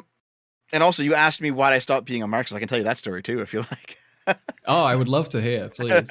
So, yeah, I mean, there's the problem that we went over of the like buying and selling firms, right? And you don't think that's a problem? I think it's a major problem because that's just what founding a business is. That's a and very I- specific problem that I've not had like the opportunity to look into. Now that you've Sure, brought it up to me, it is something that I will research, and I'll probably be able to give you a good answer next time. But right now, I'm just not prepared for it. There are like a million. I think with every economic system, you could probably find some stipulation where it would eat shit with if like the current rules were maintained there. So yeah, no. I don't think that's like a super defeating point, but I can't really give you a good retort there. So I guess another thing is if you have, let's say you have profit sharing, right? Because now there's no more capitalists extracting surplus value. They're not scraping it off the top of the workers. Everything is going to the workers, right? So everyone. So I assume that profit sharing must also not everything. mean profit loss. Oh, what you mean, like sharing like lower revenue if you make less money in a month or something? Yeah. Or if your business goes bankrupt, sure. everyone has to pay it back, right? Like now, if you owe creditors, like your business is fucked. Now every worker has to pay back something because you've gone bankrupt, right? Like if the business has loans, you have to pay back. Like, I think that would depend again on how it's structured in terms of how much money people can have, how much they can invest, and that kind of thing. It would be sure. How does business expansion work? Business expansion. Yeah. How do you mean? How does it work? So let's say you have your 10 workers and they all co-own a business, and let's say they all do the same amount of work, 10%, and the business is booming, and you have more business you can shake a stick at, and it's time to expand the business. You're gonna like build a second location, you're gonna build a second store for your business. Okay, how do you raise the capital to build that second store? How do you raise the capital? Well, you make money. I mean, well, sure, but all the money is going to the 10 workers personally in a traditional capitalist. Well, that would be that would be a be terrible like organization of it, right? You wouldn't have all the money being distributed equally among the workers. You would have like an equitable wage, a wage that's like actually appropriate and feasible for them. But then you'd have a larger probably sum of money which goes into the company and which you're meant to reuse. I would have it so that after that they raise fucking corporate tax. So if they do hold on to their money for ages, that they do get tax on it, but that they're then encouraged to spend it before that happens, Right. so they can continue to contribute to the economy. So the business itself will have its own fund and then be like keep some of its money, and then the rest of it will go to the workers, basically. No, I mean, yeah, that's how Yeah, that's how it businesses works now. right? Yeah, but I mean, isn't that called surplus value now? Like that the business keeps the excess profit for itself. That's what Well, happens no, now. because it's going back into the workers' pockets. The way it is right now that people are complaining about most, apart from the like uneven pay hierarchies, it is people don't like the fact that like 20% or like 30% of a company's profits like go to the CEO or something, you know? Okay. Well, how would this work in, There's reasons for that, but if I may ask, how would this work in your democratic system, right? Where if 80% of the workers, right, you run a production facility and there's different jobs in production, and say 80% of your producers make widgets and 20% of your producers make wadgets. I don't know, I'm making shit up here. And those Sure. 80% vote that the widget guys should make more money and the wadget guys should make less money.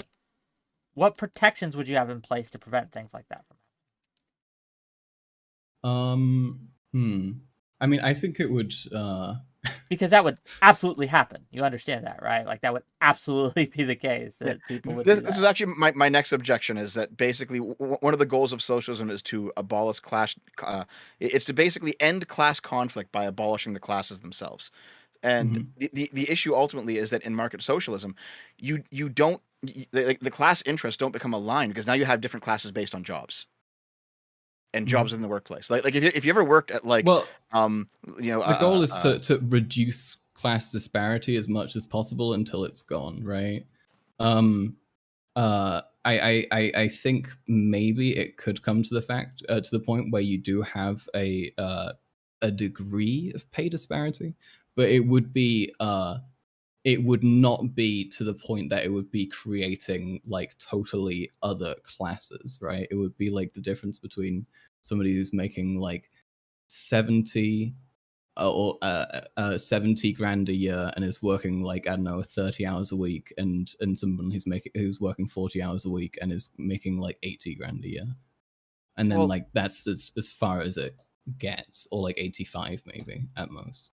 Well, I mean, in a Marxist sense, the like what a class means is determined by the relationship to the means of production, and you have the workers and owners, right? But if you get rid of owners, you still have different types of workers with different relationships to the means of production. You know, the example that I could give you is like, let's say if you ever worked in a restaurant before, right? Front of house workers and back of house workers, they have very different jobs and very different interests on the job. And you can see like a worker co-op restaurant where you have these two groups of people who have different interests. They end up fighting each other using their democracy, because like you're now okay. Well, are there more waitresses, or are there more like cooks? And it's like, well, what are they going to vote on? And like, well, you know, are the cooks going to like put the food, like, are the cooks going to carry the food out to the front bar? Like there's so many. When it comes to a workplace democracy, you should have people be making decisions over the sectors they work in. I mean, like it also depends on like the size of the thing, but if you, what do you mean by that? By that I mean that if you shouldn't have a fucking janitor voting on what's going to happen to the like accounting person. Like if that people will like vote, they will have democratic influence to the stuff that's like relevant to them. So if there is something like, you're a corporatist. Is that where we're going with this? How am I a corporatist? Okay, I mean, sorry, I meant like classical. I don't mean like modern. Like corporatism nowadays means like corporations rule. I'm not saying that. I'm not saying that. Corporatism was an Italian economic theory from like the 1910s, where they basically believed that the economy should be divided up by industry, and each industry should be like self-sufficient and should rule itself. That's not what I'm saying. Okay. What I'm thinking, if I might try to translate here, what I think Max is saying, correct me if I'm wrong, is that a cook should not be able to vote on what a waiter or waitress does, or the influence there, right? Like that they should be segmented and segregated to an extent. Is that correct, Max? Obviously, I think there should be like company-wide votes for a lot of things, for stuff that is pertaining to everybody in the company. But if it's like something like people voting on if they want to invest money in a coffee machine for their break room, or a fucking, I don't know, something else, then it should be pertaining to those people who are working there, right? Especially if it's not something that will affect other people within the company.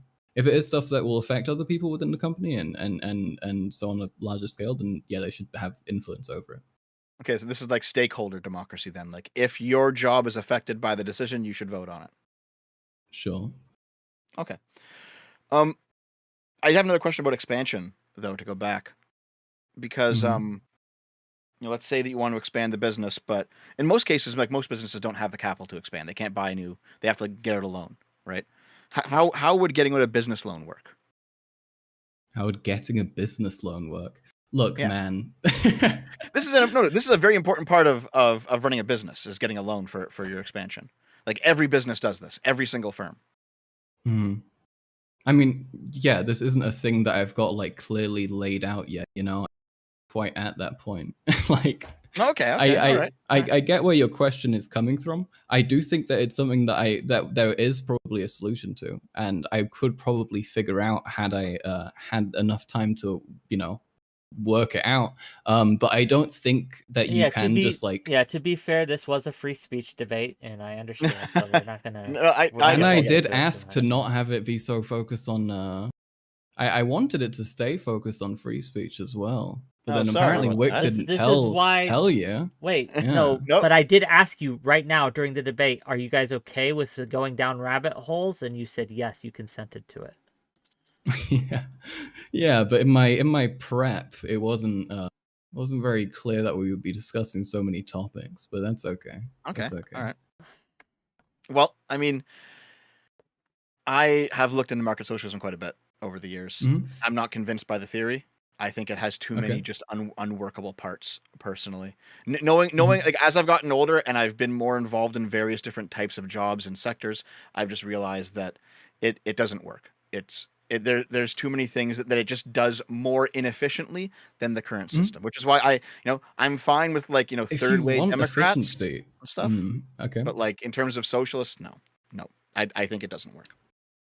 I think if you cared about efficiency, being pro-capitalism feels cringe. Why?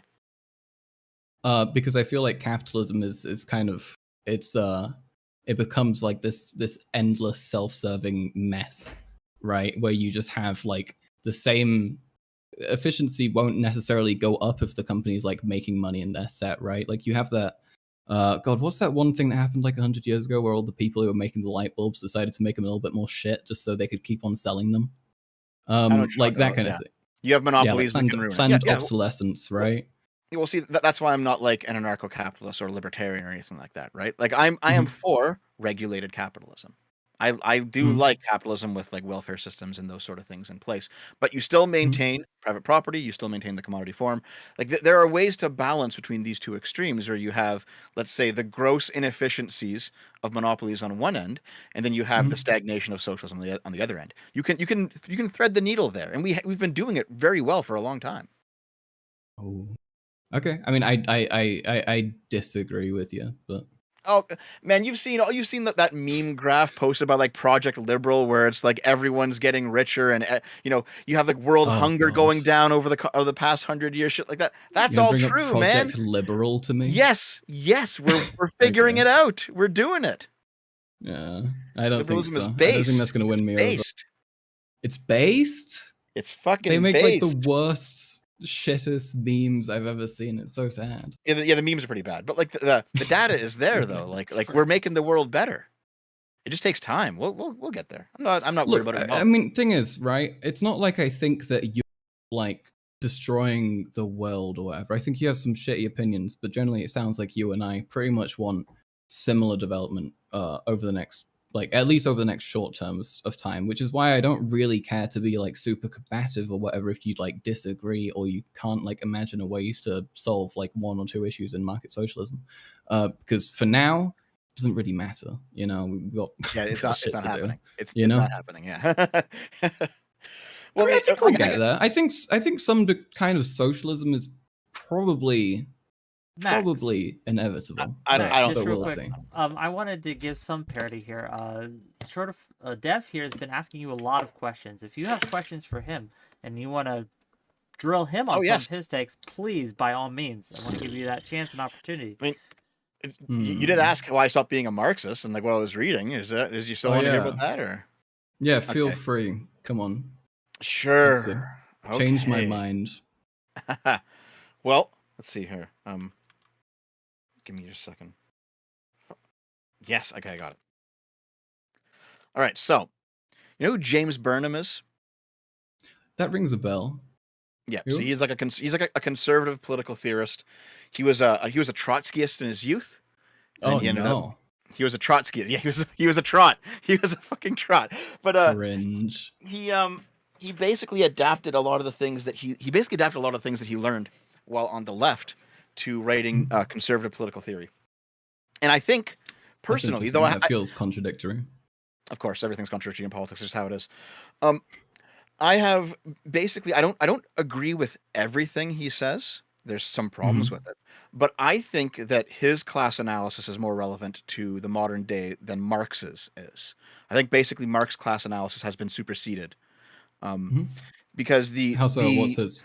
the proletariat and the bourgeois don't really take on the same forms they did back in Marx's day. Um, I and mean, Burnham, sure.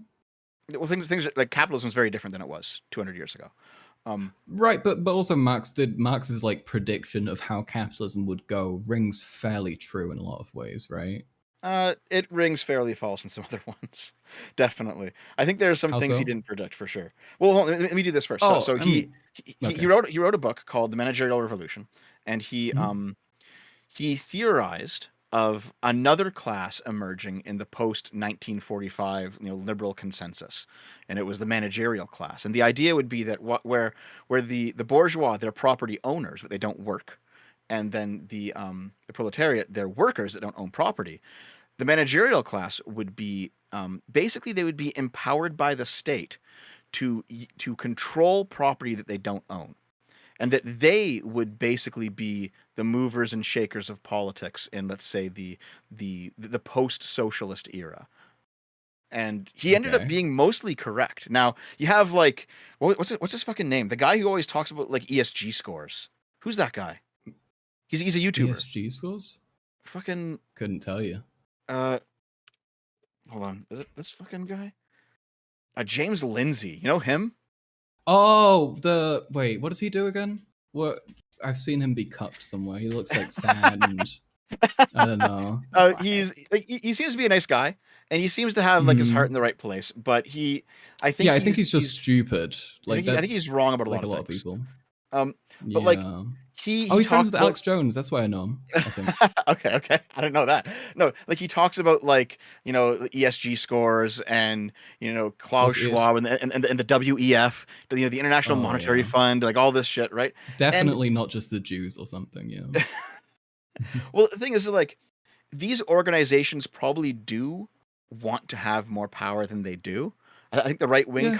kind of paints them as being these boogeymen that they're not really there. But if they could be what the right wing paints them as, they would be. I think A lot that of what I think I see from the right feels like misplaced anti-capitalism, right? I'm sure you've seen that as well if you're an it's ex-Marxist, but the mega communism stuff, like shit like that. or like just I mean any like big anti-Semitic conspiracy theory basically just boils down to being like, oh no, there are these people who are really rich and they keep on controlling everything and they're bad, but it's exclusively the Jews. If they took out the Jews part, they would be right, you know? They would just be talking about I like remember a actual man who elites. wanted to remove the Jews from things too. But anyway, go No, ahead. look, I'm not that kind of German, okay? Look, don't do me like that. So, I mean, these big like they're not firms. What are they? They're like advocacy groups. I think like the World Economic Forum and things like this. Like these groups, they're the right wing's big boogeyman right now. Mhm. I think the right is more incorrect than correct about them.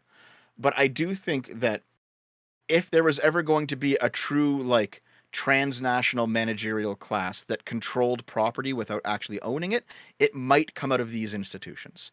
And so that's probably something to look out for in the next 50 years or so. And even then, Okay. if you look at modern like liberal governments, there's a lot of Mhm. bureaucratic bloat in some of them. And you do see a lot I of mean, people yeah, definitely. I won't contest you that. yeah, you see a lot of people who they don't own anything, but they control a lot of other people's money and a lot of people's property through regulations. So Mhm. basically, Burnham took this more socialist mode of analysis, and he brought it over to a more conservative frame and said, "Hey, listen, you have big government implementing this class warfare from a different position." And so I Mhm. was like, "Oh, that actually makes a lot more sense than anything that Marx wrote about. Like, it makes more sense in the current era that we're living in, basically. That you have like I think it you have that like depends government on. control of certain property and how that Mhm. intersects with capitalism. It's that makes more sense than Marx does, basically. I mean, yeah, I think if you're gonna read something from Marx, born over like 200 years ago and stuff, obviously, you need to like historically be able to recontextualize it. You can't. But I do think that a lot of it is very shockingly pretty reapplicable. So I need to get some water, so I'm just gonna Sure, go and Go do get that your and sure. be water, right bro. back. Yeah. We can No, I hope you're just give me a enjoying the moment. conversation. I'm Ugh. enjoying the conversation. I know this has gone Is far this too away long from for free you? speech, but Oh, I'm hoping everyone's having a good time. I think it's interesting stuff. Um, yeah, there's a lot here. I am not an economics guy. I'm just not as educated on Trotsky and such as you seem to be. So I'm not as prepared for you can talk about modern Hitler next stuff. if you want, and Hitler's Well, economics. why are you saying that? Why do you assume I'm more educated on Hitler? Right? What Well, about Oh my me? god, we're hold on. talking Right? about Hitler? That might need your permission. No, So if you okay, want to here. talk about Oh, Hitler, go ahead. Again, as long as you I, don't break toss, talk about what you want. The only thing I threw a flag on was what do you want to tell me about Hitler? mental illness and trans okay. people. So Okay. How real do you think though? Like you see a lot people on the right wing say this a lot. Like like Mhm. the Nazis were socialist because it has socialism in the name. You hear that a lot, right? Like Mhm. how much truth do you put into that? I assume like none. Not much. There was a lot of work between the German government and companies, but it was more corporatism than it was like actual like socialization of anything. Because the people who own those corps did still continue to profit and like benefit a ton, right? They were just like in bed with the Nazis. It's not like the stuff actually belonged to the people or whatever, so it's not really socialist. No, I mean, yeah, for sure. I pretty much agree with that. No, because I read a book. It's on the shelf in the picture. It's called Hitler's Beneficiaries, and it basically goes over like Nazi economics. I don't know how educated you are. I Sounds mean, fun. you are in Germany, so, but I mean, I don't know if you know Vaguely. about it. I got Yeah, like a solid degree of he it. it's maybe you know some of the stuff. Then do you know 𝕾𝖍𝖎𝖙? He's a German historian. Heard of him? Go I would need to 𝕾𝖍𝖎𝖙. know the German Okay, pronunciation. it's �ＧOTZALY. Oh. No, I do not know that one. Not Okay. familiar. So basically his experience was that he grew up in he was born in 47, and he Mhm. grew up in West Germany during denazification. And he Right. remembers like all of his older family members, like they would always say, "Listen, we're not anti-Semites. We don't hate the Jews. The Nazis were terrible, but man, did we have more food back during the 12 years of Nazi rule than we have now. We have like nothing right now. We're starving here. But back then we were living high on the hog. We had so much food, it was great. We had so Oh, much material wealth, it was incredible." And he you asked mean himself, "Why? post-war? Yeah, no, during the war, even during the war, it was like they Well, had all that during the stuff, war right?" being, yeah, I mean, that makes sense as well, though, right? I mean, basically, his thesis was that like there was socialistic aspects to Nazism in that Mhm. there was a lot of wealth redistribution. There was a lot of stuff that socialists generally like, which like on the economic side, which is like there's Yeah. like there was like debt relief, and there was like rent control, and there's Mhm. tax cuts for the poor, and all this shit. And but it was basically meant to keep the population in line and passive so that they could do their other evil things, right? So it wasn't like socialism out of the goodness of their hearts. It was, let's give the people a whole bunch of shit, I think that so that they depends don't as complain. well. So they don't I complain mean, when if we we go to look war. at like Hitler's history as a politician, though, he was in a fucking like workers' party. That is why, I mean, when they merged with the nationalist party, they did have some goal of like helping the workers to a degree. I think that almost everyone has the same thought. They all think, I want the world to be the best place it can for all people. But it just depends on what they consider to be people, what they consider to be the world, what they consider to be the best, right? For the Nazis, people were like just white people, and therefore, if you are going to like German go, specifically, not just white. There were lots of whites that didn't mind killing. It was I meant Germans. specifically like German Aryans. You know what I'm saying? Fuck yeah, I can't remember what point I was making. But no, I'm not contesting that they could have had some degree of left-wing economic policy. The same way I won't contest that the USSR did too. But I will still shit on them for being shitty. Oh, obviously, but I'm not in denial. I won't be. I will gladly accept that there is like nuance to these things and stuff. You are one of the only people on the left who hasn't been, because every time I like pull out my big stack of books and I'm like, look at this fucking shit, where I can show you exactly where you have like orthodox Marxists. I don't know. Orthodox Marxists who end up coming around to being pro-Nazi if you just read and look at this. And it's like, come on, you have to understand there's some links here. Like there's some connections. It's not like don't say I'm pro-Nazi. Not you. We're not better not be. Okay. No, I mean, I think like tankies though, if you get someone who's like actually is authoritarian, they will have great capacity to become a Nazi because the differences in beliefs really aren't that great at that point, Like I think there's like they are like shockingly similar. It's like the same fascist bullshit, It's like these people, they need to be better. They need to be doing stuff my way. They need to do it right. We need to stop the degeneracy. Fucking Marx is so great. Why is he dead? Thanks, Testicle Johnson. Real. Appreciate that. Well, when you I'm no when longer you a went Marxist now. Okay. When you went and researched all my videos for this, like, did you watch the 3 forms of fascism? That's my big one. I wanted to. I think I might have. I actually, you know what? I think I told ChatGPT to summarize it for me. I didn't want to watch There's no that way one that did it properly. There's no way. You've seen that, right? I think you've seen that, right, Wick? I think I sent it to you like a few months ago. You know what? It's been a while, so I can't. Yeah. I'm scrolling I watch through a lot of videos shit. right now. Okay, my brain's been blowing up about this Brianna Wu stuff, so that's what I've been. Right. Like, oh boy! Didn't she get canceled by Sunday for some? Like it was like leaked DMs, and like she actually looks great in them. Like what the fuck? So. Oh no, she said some cringe shit. She said some cringe shit, but they are trying to paint her out as being transphobic. She said some weird shit about non-binary, and I think that's just silly. It's like what she said, what she did was be mean to someone else, right, in a group chat.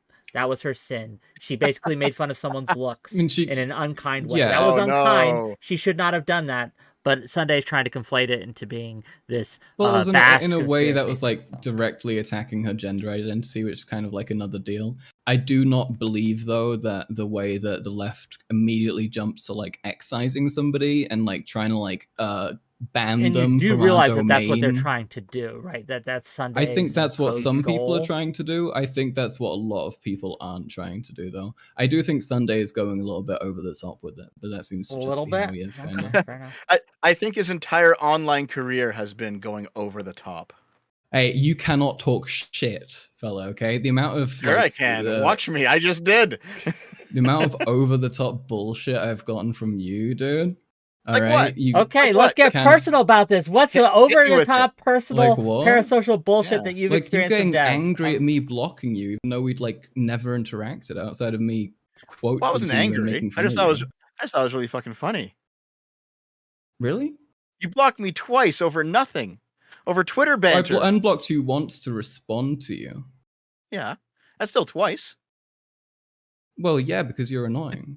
I mean, what do you want me to do? You know? It's I don't fucking know, but it's fun, man. Like we're just, like I know I'm not angry with you at all. I am having fun. Look, I am fucking around on Twitter. I would gladly make the agreement to unblock you because I think you seem chill, right? I think I would enjoy interacting with you, provided you don't fucking Troll you anymore? my audience. Yeah, don't go after me constantly. First of all, get off my dick. All right. Second of all, get off my audience's dick as well. Okay, don't give them shit if you see them in my fucking. I saw you go after people in like my fucking replies or something. I don't know. It's like weird as well. I don't want like people getting like. Are you shit going on after my, people like, on turf, Twitter, basically? Dev? Is that what you're doing? It appears in the timeline. I respond. I'm a simple man. Fair enough. Okay. I mean, look, we'll see. Listen, okay? man, I'll think about it. You can do whatever you like. It's fine. I am taking the piss. It's never nice to be blocked, but it's fine. Actually, it's okay. If you can't handle the heat, I understand, my friend. Okay. I have no shame blocking people. Okay, you're annoying. I will fucking immediately. I will no stand this in that I think having moderation tools that allow individuals to choose who they can and cannot listen to for themselves is actually based and actually helpful towards free speech. I think that doesn't contradict at all. And so when people try to mock like, oh, this person's pro free speech but they block someone, oh, it's not really the only they think it is. That's freedom of association, which is a big part of free speech, I think. So no, I completely agree with you. I completely agree with you. Negative freedom to be disagreed with. I wasn't making you're pro free speech and yet you blocked me argument. I was making a you blocked me and you're a bitch argument. That was the argument I was making. There. Wait. Also, can I mention one other thing? Go on. I watched one of your latest video. I think it's the latest one you released, and at the end of that one, wait, let me see. I'm scrolling up. Let me see. Oh wait, no, I watched the Storybook of Reality video. Which was fun. I think it was interesting. I think you have, as I said, I think you have generally good opinions, which is why it confused me that you have bad ones as well. I don't. But at the end of that one, okay, you bitched about us socialists blocking you on Twitter just to go and have their like silly little socialist opinions somewhere else, and I was very amused by that. Oh, that wasn't you. That wasn't me. That was Dreamleaf. That was Dreamleaf. Okay. Well, I'm friends with Dreamleaf, so I'm gonna. Man, I would love to have a conversation with Dreamleaf and Dev. That would be great if you could make that happen. Oh, no. That would be fucking insane. I don't want to subject my friend to that. What has this been? Has this been a?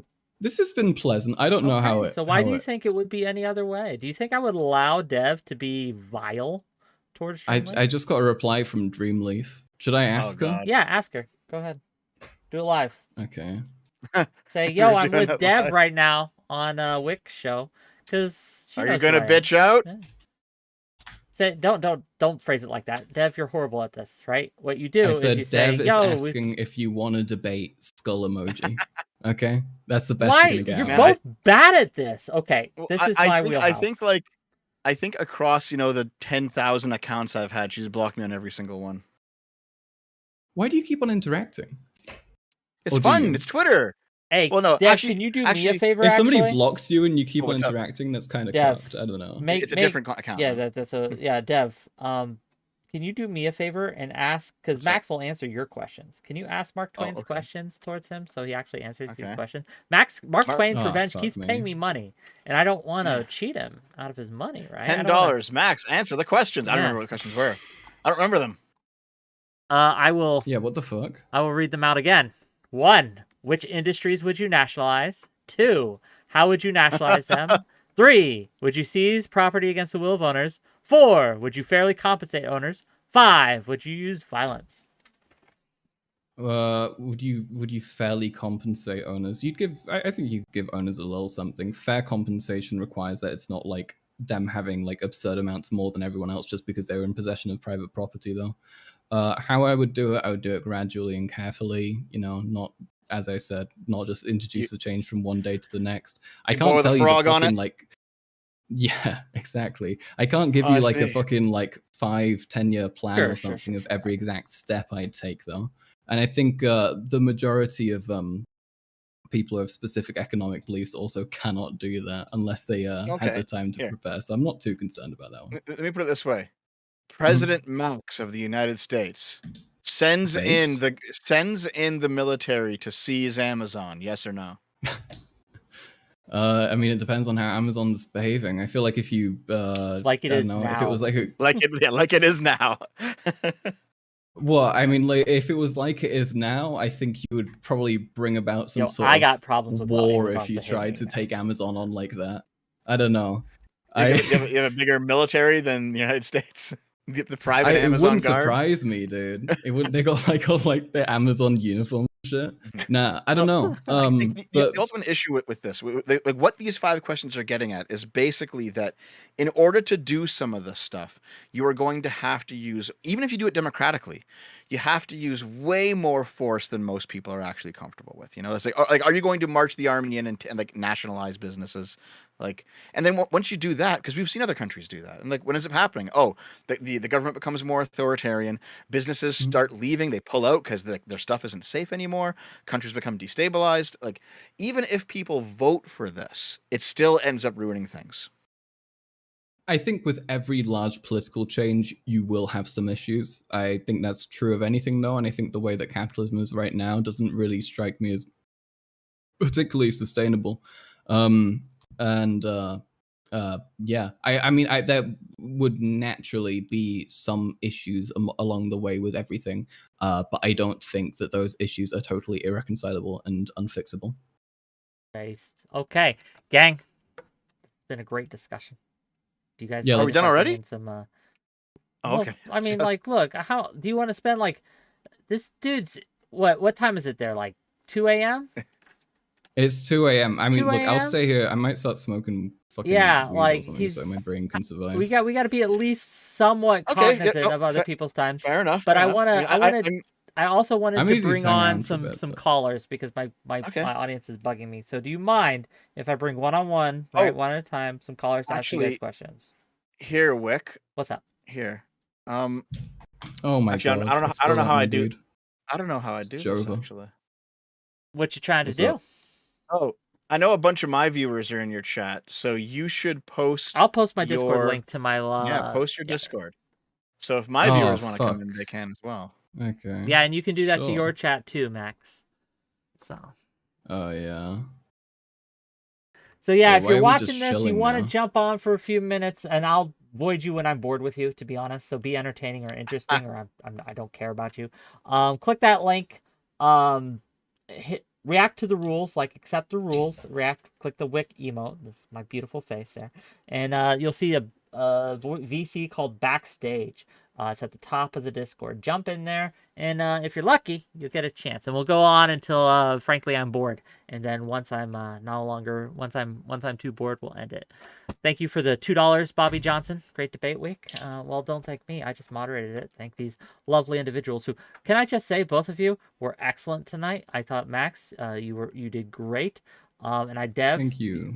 Very good, like excellent. A+ to both of you. You were both. I didn't have to moderate very much, which I like. Okay, let's say it felt pleasant. Indeed. Okay, let's bring some people up. You're live. What you got? Yo. What's up? Okay. Oh, wait. Do you want me to turn my camera on? If you got a camera, sure. And also $10 from lives in Dev's walls. Dev, this forest hermit seems cool. Keep interacting with him. Do you grant wishes, Wick? If you give me enough money, I'll grant your wishes, baby. Come on, capitalism. But anyway, what you got for us, Flowtrace? Yeah, I want to go over Dev's earlier point about moral intuitions, because I think it's an interesting point, but I was a little unsatisfied with like the particular formulation. So, Dev, I'm going to try to summarize your position. If you think I'm being inaccurate, please interrupt me and correct me. So it seems like there is this idea that we have these moral intuitions, that our positions evolve from them, and you seem to take particular umbrage with Max wanting to censor speech on the basis of those moral persuasions, because that is just a sort of, you said you have different morals, you have different psychology. Is that accurate? That's pretty close, yeah. We can go with that. Yeah, okay. I don't necessarily disagree with that descriptive analysis, but I don't like the idea that, well, that means we can't do anything all moral disagreements, I feel like under this framework would be that kind of disagreement in psychology. Like, I believe that, you should be able to marry 11-year-old. I'm sure, I suspect all of us do, right? That would also seemingly be a difference of psychology, right? Even the idea that, censoring someone's speech, that's a big step. Even that would be based in our psychology that our morals are sort of an evolved position from. So I don't see how you can sort of take unique umbrage with Max's position from that perspective and not sort of condemn any moral prescription. Yeah, we didn't get enough into it because that was probably one of the many sidetracks where we got off the side of it, right? So for example, I mean, I could probably find somebody who does not object morally to marrying an 11-year-old, even though all four of us would, right? So like very clearly, if you have, let's say, a tolerant society, you're going to have some moral positions that you find to be immoral. However, you understand that some people in your society will not agree with you, and therefore you must tolerate them living by a morality that you don't agree with, right? And so if you follow this to its natural conclusion, you have a society that completely includes everyone and has no morality at all, because there's no moral prescriptions whatsoever. That's the issue here, right? So ultimately, you have to choose what you tolerate and what you don't, and that's just ultimately arbitrary.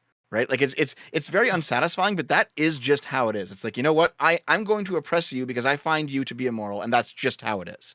There's no real way out of this problem. Like either your society has no moral force behind it, or you must oppress some people. I don't necessarily disagree that you have to oppress some people, but I think that encapsulates a lot of things. And I don't think this analysis can sort of explain, times where we did have significant moral change. We used to feel very differently about, African Americans in the United States, but it feels like we made a lot of progress on changing what was acceptable to be believed. I don't see why you couldn't make... That's true, yeah. Well, so then if that's the case, then it doesn't seem arbitrary. It seems like we could make an analysis, what can we make ground on? For example, I am very pro-trans, but I think but I think a lot of people on the left need to much more seriously, examine what is realistic, what is feasible. And I think a lot of their positions aren't feasible. But other positions, like for example, clearly it was feasible to give rights to African Americans, even though it was unthinkable at the time and through incremental process. So it feels like it's not arbitrary. There is some sort of analysis that can be had, and I'd be curious to see that analysis applied to Max's positions and why you think we shouldn't do them. The ultimate analysis here is just power. And that's a rough one. Once you swallow that pill, it gets pretty bad, because it's like, well, you know what? Pedophiles don't really have that much power in our society, so I don't need to really consider their morality. I can just simply oppress them because I think they're immoral, right? However, if you have large power blocks in society who have different morals than you, you must appease them or else you're going to have war. It does just come down to who wields political power, who you're making alliances with, and who you can afford not to. And that is like a very might makes right argument, and that sucks, but it is the truth at the very bottom of this. I agree with that level, but I feel like you're missing other levels where we do have significant political disagreements that we resolve not through violence and might makes right, but through persuasion, trying to change people's minds. Public opinion does shift on these kinds of things, and people attempt and succeed to change public opinion on these things. So I feel like, I feel like this analysis is lacking. Yes. Okay, well then, if that's the case, then that seems like it would be another important factor, because I do think there are strong. This is, if I may, this is why liberalism is something that I uphold, because as long as liberals hold power, you are allowed to persuade through nonviolent means. In almost every other, in almost every other system, might makes right in a much more tangible, immediate way. But as long as the belief structures of those in power are things like free speech, tolerance, etc., which liberalism does promote, then we will have peace, and it will be through kind of. Yeah, there's problems, more peace, right? I'm being very like I'm glossing over a lot, okay, for the sake of the discussion. No wars ever in liberal societies. Look, I am absolutely okay with using force to keep people from Like, I think Americans should use force more often. I am absolutely okay with us using force to defend Taiwan. I'm absolutely okay with us using force to defend Ukraine. I'm absolutely okay with us using force to uphold the rights and morality that I deem is correct in societies that are lacking in that. But anyway, that's another discussion. Flowtrace, anything else before we let you go? We got a line I want to get to as many people. I think we're kind of looping here. Sure. Yeah, I think there's a lot more fertile ground for for Max's position. Not that I necessarily agree with it, in the sense of, it's not just about, oh well, Max is a different form of psychology, but like there are lots of contradicting psychologies that lead to different moral positions in our society, and we usually have a more in-depth debate and discussion about them than just well, this is a different psychologist. I just found that very unsatisfying. I know you guys. Sorry that Dev didn't satisfy you. Okay. Well, I do actually want to reply to that though, if you don't mind, because go for it. So here's the thing. Like, I've had a lot of moral conversations at this point, and I just tend to like speed run to Jonathan Haidt because I know how they all go, and they all eventually get there. Like obviously in a liberal society, you are allowed to have you're allowed to have various forms of debate where you say, well, don't you think that we should do this because it would be good, and here's why it would be good? Like, you can do that, but and by the way, that's how most political conversations go. That's how most Twitch streams that I watch that are politics based and debate based, they all go that way as well. This is one of the reasons why I don't debate on Twitch generally, Wick, is because I know where all this leads already, and it goes to Jonathan Haidt. I thank you for making an exception in this case, and I hope you didn't. No problem. But basically, like, in, let's say, less liberal societies, you can't do the debate, and it all just does come down to force. In more liberal societies, you have more wiggle room for debate, but behind it, there is still the specter of force. It has to be there, or else you have no, or else you have nothing. There has to be some force. But with the walled garden of debate that force builds, you can go into that garden and then have very civil conversations about what is right and what is wrong and what we should do. And that is preferable. I guess just to me, it's like I know that it all comes down to psychology already. So those kind of conversations, they're not that interesting to me. Okay. Sorry. I mean, it's fine for you to nothing is interesting. I just think there is more substantive. I think that's a bit of a cop-out. I think there is more substantive debate and discussion that we ought and should take seriously, like over like matters of fact and stuff like that. And clearly, we're not perfectly I agree with but you we on still, that. How are you still gonna? can. A lot of things, I a lot of agree with you, positions you can't debate people out of, though, right? This is like my issue with these super radical positions existing. That if you have people who are actually like saying like Jews just are evil, they are inhuman. How is somebody gonna like actually like talk them out of that, especially like a Jewish person, right? Listen, here's how you do it. You show them Ben Shapiro's sister. That's all you need. Hey, but the serious answer to that is I don't believe that. I don't believe that no one can change your opinions. I disagree. I think that over a long enough period of time. No, in a single debate, just real quick, let me answer. In a single debate, absolutely, you're correct. But we're not talking about that. What I'm doing when I have these discussions is I'm planting seeds that I may never water, I may never see grow.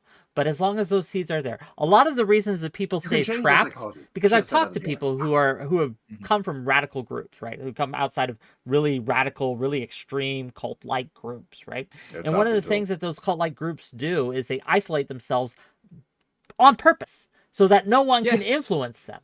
And so what I'm saying is we do not help them with that by isolating them from us, because that's what they'll do. The reason that the KKK sends their kids out first, right, in their parades, is so people will spit on the kids, and they do, like saying, you're a fucking white supremacist. There's no place for you in our society. So where are they going to go? They have no off-ramp. Even exist, though. Right?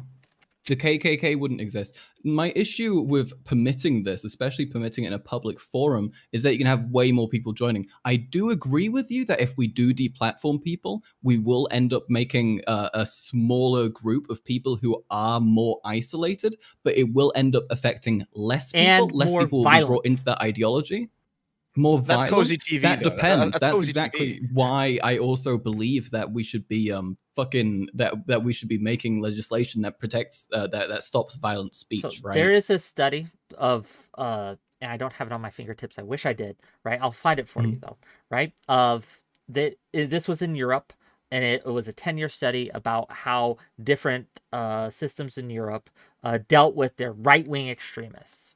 right? Mhm. And the systems that suppressed the speech more led to more violence, because you have taken away their vent, their ability to speak, but they will still be heard. And if they cannot be heard through words, they will use other means to be heard. And that is what we want to avoid. We want the vent that they could say talk your shit, king, right? But it might be counterintuitive to you, but I'll send you the study. Don't worry, right? Like, I'll get it for you. Please send me the study. Right, please, yeah. First off. Second off, I think these people would find ways to talk about their ideas. It would just be in a space that's so far removed from the mainstream that it's not nearly as effective and not nearly as damaging, right? That's what we want to be doing. You think about things like Alex Jones, and I'm sorry, I'm mega autistic about Alex Jones. I've listened to so much shit of him. I don't know much about him. So, yeah. That's okay. But like, you think about like the way that some of the things that he said and some of the conspiracies that he believed in when he was still available on YouTube and he was still accessible through a mainstream medium, he was more seen as a potentially credible figure. But if you have someone who's banned off all of these like mainstream platforms and they're only available on the spaces like populated by like the most like insane people, you're not going to end up going over there unless you're already insane, and therefore it ends up preventing most people from doing it. It's like putting those ugly pictures on cigarette boxes, right? You might not stop everyone who's already smoking cigarettes, but if the other people who haven't smoked yet, they see those awful pictures, they think, oh, that looks nasty, I don't want to be involved with that, and then they start less. That's the answer. Well, there's two problems with this point of view, though, in my opinion, because like one is that you end up with 𝕾𝖍𝖎𝖙, all right, and Nick Fuentes seems to be maybe not at his peak, but way more popular than he was before he was deplatformed, because he built his own platform. He built 𝕾𝖍𝖎𝖏, and now he has the groypers, and they're going around in real life doing stuff, all right, but then secondly, is that you get to a point where you start banning people who really don't deserve to be banned, like. It's not just people that you think are white supremacists. It's like random conservatives are getting banned. All right, it's gone too far, especially in the online space. Like that's a fucking mega slippery slope out of nowhere. There, Sansol just got banned yesterday. Sansol, the guy who rated me on Kick, got banned yesterday. For? You know what he did? He disagreed with people over the Bre Wu stuff, so they mass flagged and mass reported him and got him banned. That is really stupid. I once got called. I once got suspension for calling. Samira Khan, that one RT journalist, I called her a bitch because she said that like weed makes you stupid, and I said, how come I smoke every day and I'm still not as dumb of a bitch as you are? And they gave me 7 days for that. Like there is some insane fucking overstepping. 7 days of suspension, right? So perhaps in this quest for more and more safety, we've gone a bit too far. And now people are getting banned over things that are relatively innocuous. Yeah, but this is, if you're gonna say that argument about fucking free speech laws, you could make that same argument about literally every other law, right? Everything you could say. What if they overstepped? What if they just didn't let me follow try the this. rules? Do you believe in systemic racism in America? Wait, like systemic racism, that the laws are systemically unjust and institutions are systemically biased against. I mean, the laws aren't explicitly systemically oppressive. But there is like systemic oppression. So why would you give those institutions more power to censor and suppress people, knowing that they are inclined to, again, more often, systemically oppress minorities, black people, and because there'd be rules about that. As I said like 50 times this debate, we would have protected classes. That's a bad argument, Wick. Every law that's an argument against every law ever, or any institutional power ever. Based anarchy, go. No, it is not. It is simply when it comes to speech. I go call my friend who makes glasses. Right here. I know that like earlier, much. My friend I don't know. He's making Ritalin. Wait, are you calling up like Demon Mama? You're I'm making fun of her one tweet. Her bathtub fucking. Yeah, my friend who's the chemist. Or you guys have all the doctor. You guys have all seen the glasses interaction, right? With the anarchists, like, how would you get glasses in anarchist society? Hey, I make glasses. Yeah. Hey, I need glasses. Thanks. Here you go. I think we're all the wandering glasses maker. Holy fuck. Yeah. Flow Okay, Trace, Yeah. I'm gonna let you go because we do have a line. Wait, don't let him go. Take care. Wait. Oh. Give me just a minute. So A minute, I know please. that you said that it was like a cop out before. Like my answer when I appealed to moral intuition was a cop out. Okay, here's kind of how it would go. Right, it'd be like, well, Karl, Max, why do you want to redistribute those 5 houses? And then you're going to make some argument about the greater good of homeless people who need houses, and I'm going to make some argument about the necessity of keeping capital in the hands of its owners because they work for that capital, and there's like other economic arguments, and we're going to go back and forth on like which one of these two positions is let's say more moral to follow. And I think if we actually spent like 30 minutes drilling down to the bottom of that, it would simply come down to preference. Like I already kind of know where that goes. So not true. It's funny because I think most you said human utilitarianism is like a cope. I actually believe everyone is secretly a utilitarian. I believe you'd come down to like you guys like maybe having a different calculus, but like I think there would be a lot of fertile ground there to maybe learn, maybe get closer. God, if we keep you on here, you're just never gonna. Dev's never gonna let you go. Dev's never gonna let you go. SDL versus ShortFatOtaku is still happening, right? Well, Rick? Oh, you SDL, that, right? SDL versus ShortFatOtaku. Are you an SDL viewer? No, listen. I'm a Destiny I was shill talking through to and through, SDL. but I do He'll want be that argument to prepared. happen because I'm okay don't with agree it. with him, but that dude has his receipts. So Sock Done Left. Yeah. I do No, he want to helps me host that. prep. I He do sent want to me so host much this. shit. It's Sock great. Done Left's did he? down for it. He's in my Yeah. DMs Yeah. asking. Yeah, me it for needs to happen. So. But no, I'm not a Sock Done Left defender. I'm a full Dalaban. Destiny's actually a good boy. Warrior. Yeah. Oh no. Destiny's a good boy in my experience. Okay. So he's cool. Okay, yeah. Thank you so much, Wick. Bye-bye. Flow Trace, bye. Take care of yourself. Okay, Pisscraft, what you got? Pisscraft? You'll understand in a minute. Go ahead. In a minute. I'm terrified. You're live, buddy. I have a couple questions for Karl Max. What's up? Right. So my first question goes like this, and I'd like to prompt it with a quote. Oh boy. Okay. I know. Jesus Christ! I'm the fucking loser. I forgot to mute my YouTube video. My apologies. All right. We couldn't hear it. It's fine. Max. For Marx, the right to think and speak the truth was an elementary human right, and freedom of the press, as he said, merely human freedom in practice. Marx recognized that human freedom is made up of a complex of interdependent freedoms. At one point, he hands the final word to Tacitus. Rara temporum felicite, ubique veli sentire, etque senatas dicere licet. It is the rare fortune these days that one may think of one likes and say what one thinks.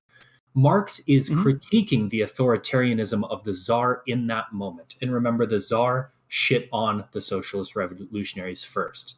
The Socialist Party itself is quoted as, the denial of freedom of speech is the blackest treason against the tradition of socialism. The enslavement of the free word is a fundamental mark of the counter-revolutionary principle of Russia's political system, a system that justifies itself by an appeal to Marxism. Do you disagree with Marx and the Socialist Party analysis? I think that if you ask Marx about what he thinks should happen when there's like online disinformation and things like fucking QAnon, where a bunch of people are following fucking 4chan board, I think he would probably also say that that's a bad thing. You should get rid of it, or make it harder to access. Why would you believe that when we have direct quotations throughout a majority of his works? Because where I think that Marx this is living at a different time when he probably didn't know about things like QAnon. It probably wasn't a huge issue. Wait, that's entirely untrue. There were several mystical beliefs at that time in regards to like Rasputin with the Tsar and other religions, other cults. In fact, religiosity was much, much more important in the day-to-day lives of them. I'm asking you, why do you believe that you know better than Marx on the subject of socialism by I think Marx? QAnon's a lot more than just a religion. Would you go ahead and Google for me the amount of QAnon supporters in the America currently? How is that relevant? I mean, if you're gonna state that it's more relevant in today's times versus like, I don't know, the Christian population of Russia who might believe things that you believe to be untrue at the time, I'd fail to see why you believe that would be of greater impact than the times that Marx was living in. I don't really understand your point. I think you have a responsibility to protect the people from misinformation. Okay. Falsehood. So if we were to find out that the labor theory of value was false and individuals that were purporting it and action to be based upon it were believed in dangerous misinformation, we should quell them at the first opportunity. I don't think that would qualify as dangerous misinformation. I think dangerous misinformation is things like saying, fucking, I don't know, if you drink bleach, it's going to make COVID go away. Wait, hold on. You haven't delineated why. If we have a fundamental misunderstanding about how individuals interrelate to one another, and this inspires somebody to take action in the real world based on a false belief, you didn't draw delineation between the impact of false belief, only that the belief was false itself. You should have no problems stomping on the protester who believes in the LTV, rather than any other thing that you've drawn an allusion to this entire conversation. I do not get what you're trying to tell me there. Okay, I don't think this is going anywhere I've got one other question. One more question. Go for it. I have another quote. A cooperative can be defined as an entity that facilitates the convergence of interests consisting of workers affiliated with the same profession and sector with the aim of overseeing production in a comprehensive manner. Theoretically, each union within this structure assumes the responsibility of advocating for its interests of its respective profession, particularly through the negotiation of labor agreements. We believe this method could result in harmony among social classes. Do you agree with this goal of socialist labor theory? Of trying to create harmony between the owner class and the worker class by having unions? Yeah, the cooperatives, the unions, everything that I just laid out prior.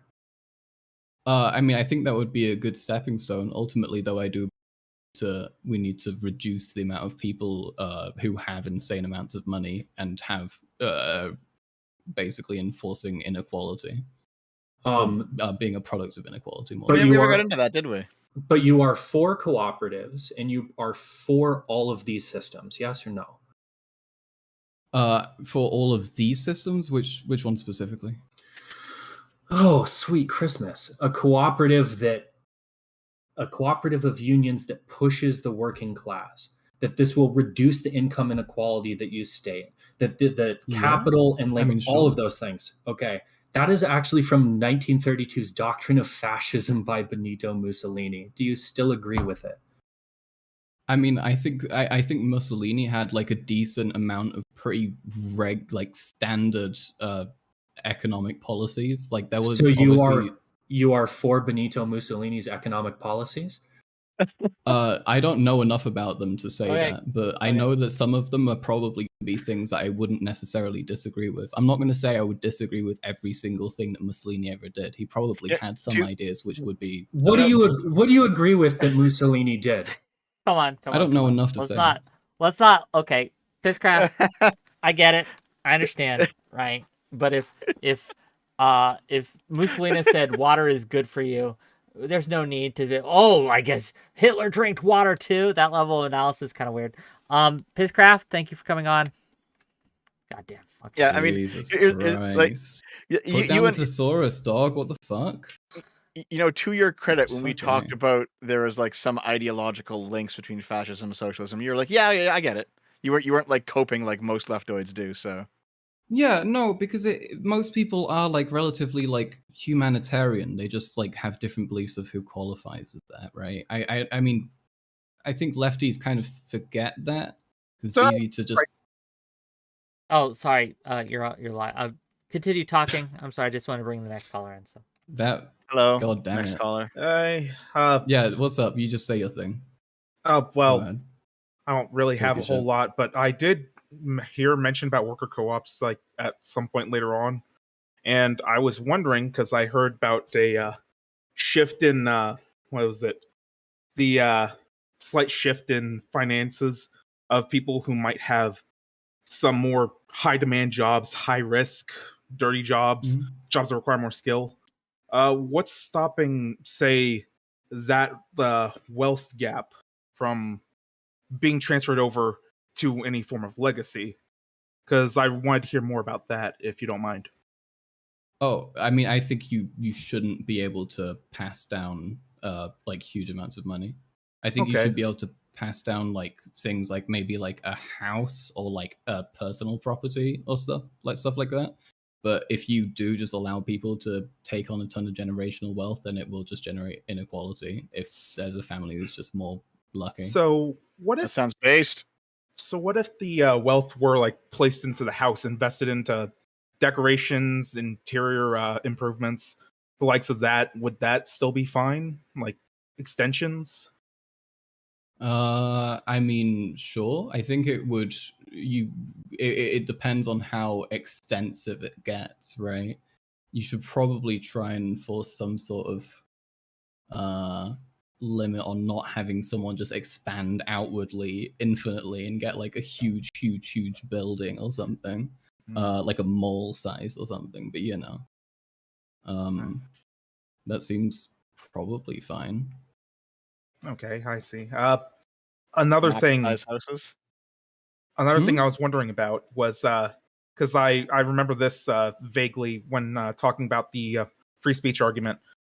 There was some talk about how there are, limits on free speech because nobody's an actual absolutist. I was wondering, what the two of you, what's your like limitation on free speech? Where do you draw the line? Like, I know some people say that the fire in the movie theater is an idiotic like type of argument, and I wanted to know where your limitations lie. Well, I think we both kind of already gave our limitations. For me, it's like coming up to violence, like as an actual threat. Otherwise, go ahead and speak it. And you, Max, you were more restrictive. But Dev, is that your only? Hold on, because I don't think this is true. Actually, Dev, I think you have more limits than that. Okay. Okay. Why do you say so? Fair. Do you think that someone should be able to release your personal medical information online, just to everyone, if they find out about it? I'm not sure. I don't know. Do you think they should be able to release your location? Yeah, probably. Okay. If it's like, here's the thing. Here, I'll give you another. Why would you do black yourself pill. like that? I'll give you another black pill. I don't think anyone actually gives a shit about doxing. I think everyone uses it as like a stick to That's beat each other with. That's an insanely privileged thing to say, my guy. Fuck. Hold on. When it comes to care about. Okay, go on. When it comes to getting doxed, I have more to lose than like a random. I'm actually I'm not a big YouTuber. I'm not a small YouTuber anymore. Like I could get fucked up for sure. No, what I mean though is like whenever people say, "Oh my god, you doxed someone," me. No, you know what I mean. Come on, I am much more likely to have some guy show up in my house. You know what I mean? I think people don't actually care about doxing. They only care about it insofar as you can use it to morally browbeat somebody in a debate. It's like you dox someone, but if the situation were reversed, I think that's an insane take. I think that's an insane thing to say. I don't think so. I've seen so many people who have been like, don't you think it's bad that you like, but then when the table's reversed and it's against someone that they don't like, they're like, yeah, get his ass. I've seen that happen so many times.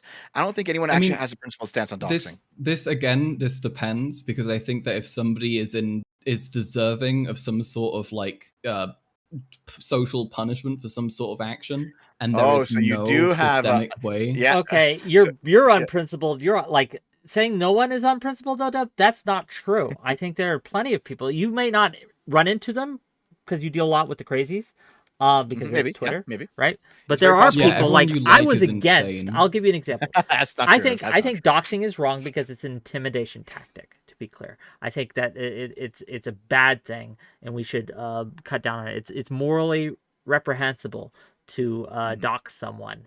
Like when Taylor Lorenz doxed libs of TikTok, I spoke out against that. A lot of people were mad at me for that. Cringe. But that was again, if you think doxing is wrong, you have to think it's wrong when they do it to the bad guys. Libs of TikTok literally dox people though. They're literally like okay. They if I kill your child, does it give you the moral right to kill my child? Being proven, chat.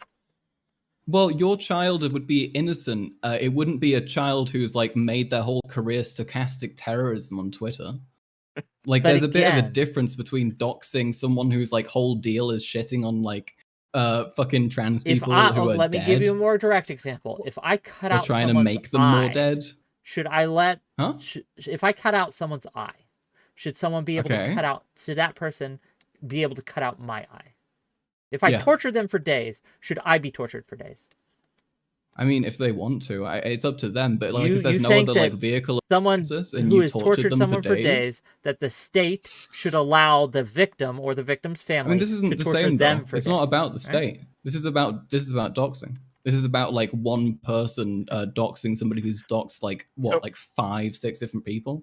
Like they're very much responsible for a lot more suffering than one dox to them would ever cause. Well, It's not let me comparable. let me point out what I mean though. So for example, you know, right now the conversation is doxing, but it's been several things over the course of this conversation where you've been like, well, this thing is wrong, and then one of us will point out, well, what if it happened to your political opponents? And you're like, oh, it's good then. It's like, well, because that's there are that's differences though between somebody who's actively trying to make someone's life worse because of an immutable characteristic, and then somebody going after the person whose whole deal is making people's lives worse. Okay. Like, this is like very yeah. much the thing of people being like, wait a minute, you don't like it when I say that trans people shouldn't be able to go outside, but then you get angry when I show up in a Hitler costume? What? Like, come on, really? You think there's like comparable in every situation? Let me put it this way. Assume for a minute that I was a different person, and I applied zero moral weight to the idea that somebody who has an immutable characteristic should be protected because they have it. All right? Assume I was somebody who was different. You saying that would not make any difference to me. I want people with different immutable characteristics oppressed in this hypothetical. Okay. Right? So this is what I mean, though, is like when I say that no one actually has these principles, they simply want their opponents oppressed and their group privileged. That's just not right, though. No, but you're actually embodying this right now. All the time. No. Right wingers say this about leftists all the time. Right after leftists say, like, hey, maybe let's like not allow this group of people to like constantly say every day that they want to kill all N-words, you know? And then you're like, wait a minute, but we let you talk on Twitter. Like, my guy, there's a big difference between the side that wants to get rid of people and the side that regularly fucking like talks about like genociding people, and the side that wants to exist, right? Okay. Like, I know there What's are like different? trans people and Compromise? lefties who are like, shitty. Yeah, I know. No. Okay, what's the difference though?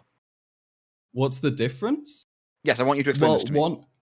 What's the difference between those people two who want sides to do murder and people who want to exist? Mm-hmm. Well, one of them wants to do murder and kill people in order to enforce their lifestyle or morals. The other side wants to exist and not be killed.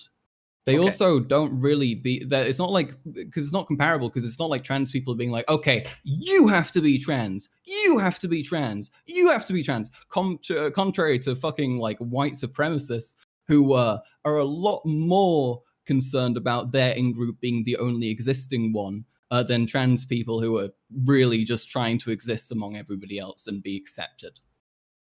Well, right, but this is kind of what I mean, though, is that you're appealing to your own morality when you say this, which is what everyone does, right? You say like listen, I have these moral intuitions. I think that people who have these immutable characteristics should be protected, and that's fine. That's what you should do. But someone who doesn't share those moral intuitions, they're not going to give a shit. Someone who actually wants to kill all black people, they don't care what you want. They're going to go out and do it, or they're going to try, or they're going to promote it. They're going to do something, right? What's your argument? The argument is that when it comes down to it, you and most people will simply, they don't have a principled stance on morality. They want their political enemies oppressed, and they want their political friends. So Max, many times though. No, but here's the thing. What your principles are exactly what I'm saying. You want there to be a different set of rules that apply to your political enemies because they are your political enemies, and you think that wait, let me demonstrate I mind this. Max, people who are trying to Max, hurt people. Do you think that the 𝕵𝖎𝖎𝖙𝖘𝖍𝖔𝖜 should have been able to dox people? No. Do you think people should have been able to dox 𝕵𝖎𝖎𝖙𝖘𝖍𝖔𝖜? Only if it already happened to them. Fair enough. Okay, Jesus. See, this is the difference, right? You're like, no, this group shouldn't be allowed to do doxing to this group, but if the other group wants to do doxing to that group, that's okay because reasons. Is it alright if I ask a question on this? Yeah, have you even asked your question yet? I don't even know if you asked your question.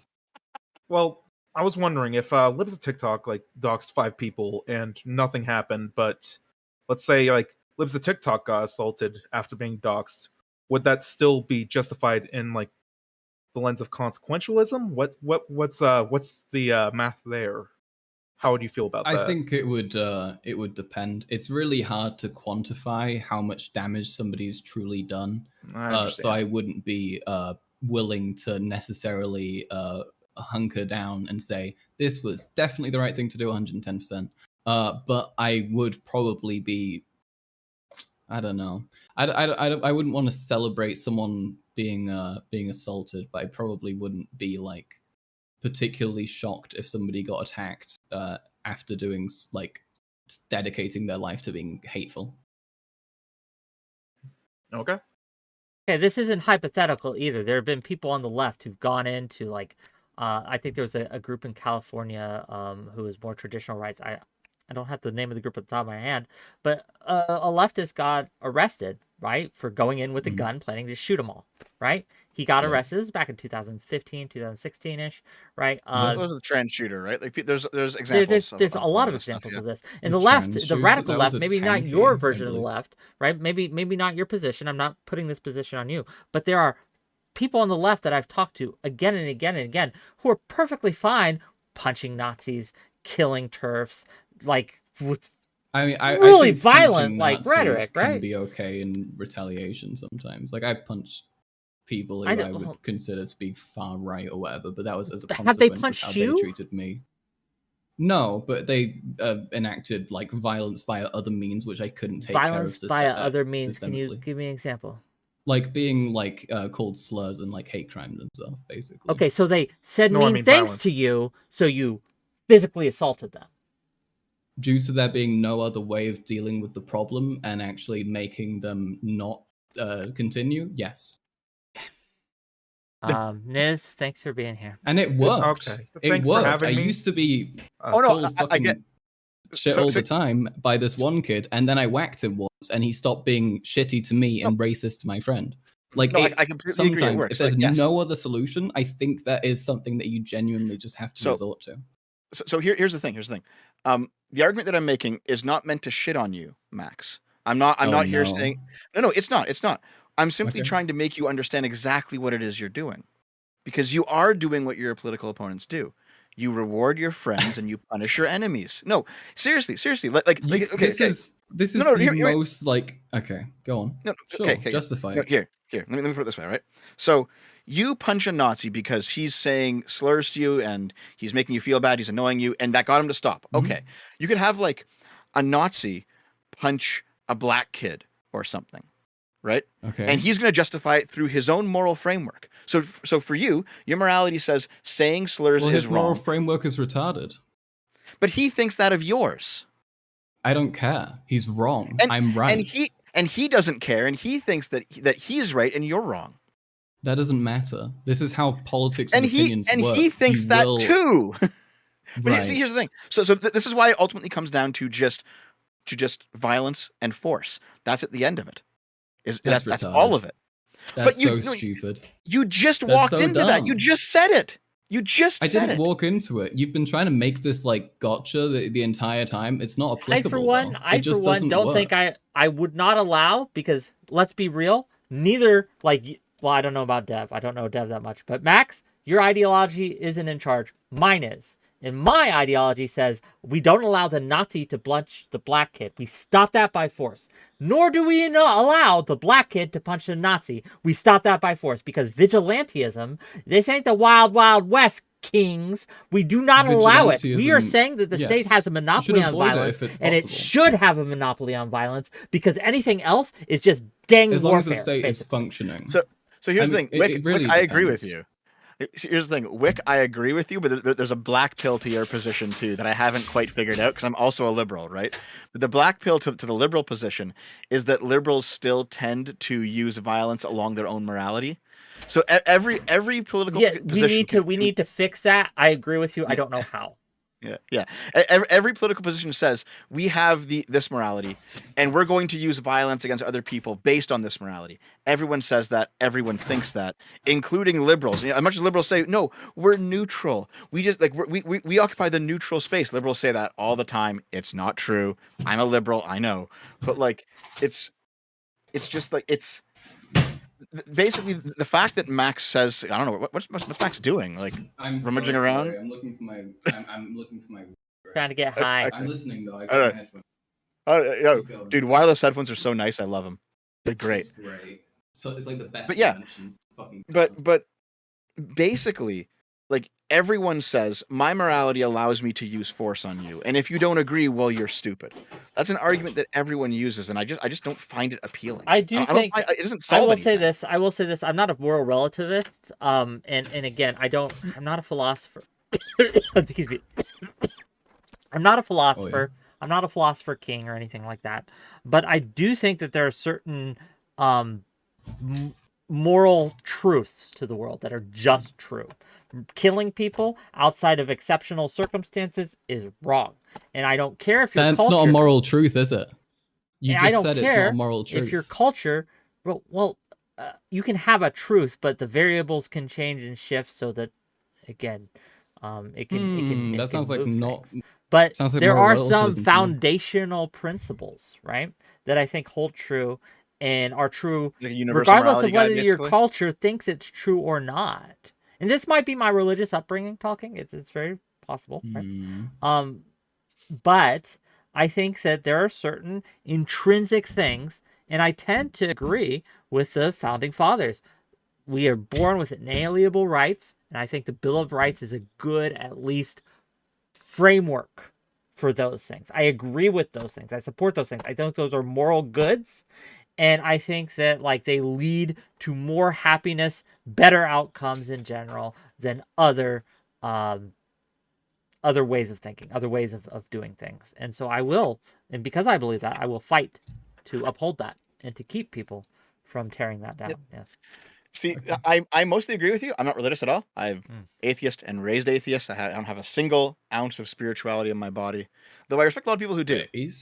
There's something in there that I think I'm missing out on, frankly, in not being. Yeah, religious. I get that feeling growing up atheist. It's like kind of sad seeing all these people have like they have like a nice community. They have a thing that they can all rally. Yeah, it's hard to not find it a bit enviable. I guess the issue is that when it comes down to my morality says that I can oppress you, and your morality says that you can oppress me, and we both think that we're retarded for having each other's morality, and we're going to fight now. I've just become at peace with that. That's why I call myself a liberal supremacist. It's like, you know what? Okay, you don't agree with me that my morality is better. That's fine, but I'm still going to impose it on you. And then the anarchists scream at me, oh my God, how could you do, you fucking statist? Oh my God, you're an authoritarian. Yeah, fine. I guess I am. But fuck it. It's the right thing to do. Okay. Let's bring on one more call. Let's do one more call. Yeah, I want to skedaddle soon. It's 3 a.m. Yeah, so. I understand. I was feeling that. Is Naxalis there? Naxalis is from my community. Oh, man, I got Naxalis. I see a guy with it. Maxalis or Naxalis with an N or an N? Nax, it's an N. No, don't play favorites. I feel bad. Don't play favorites. No, you get to bring one on. It's okay. I'll survive. Let's go. You're live.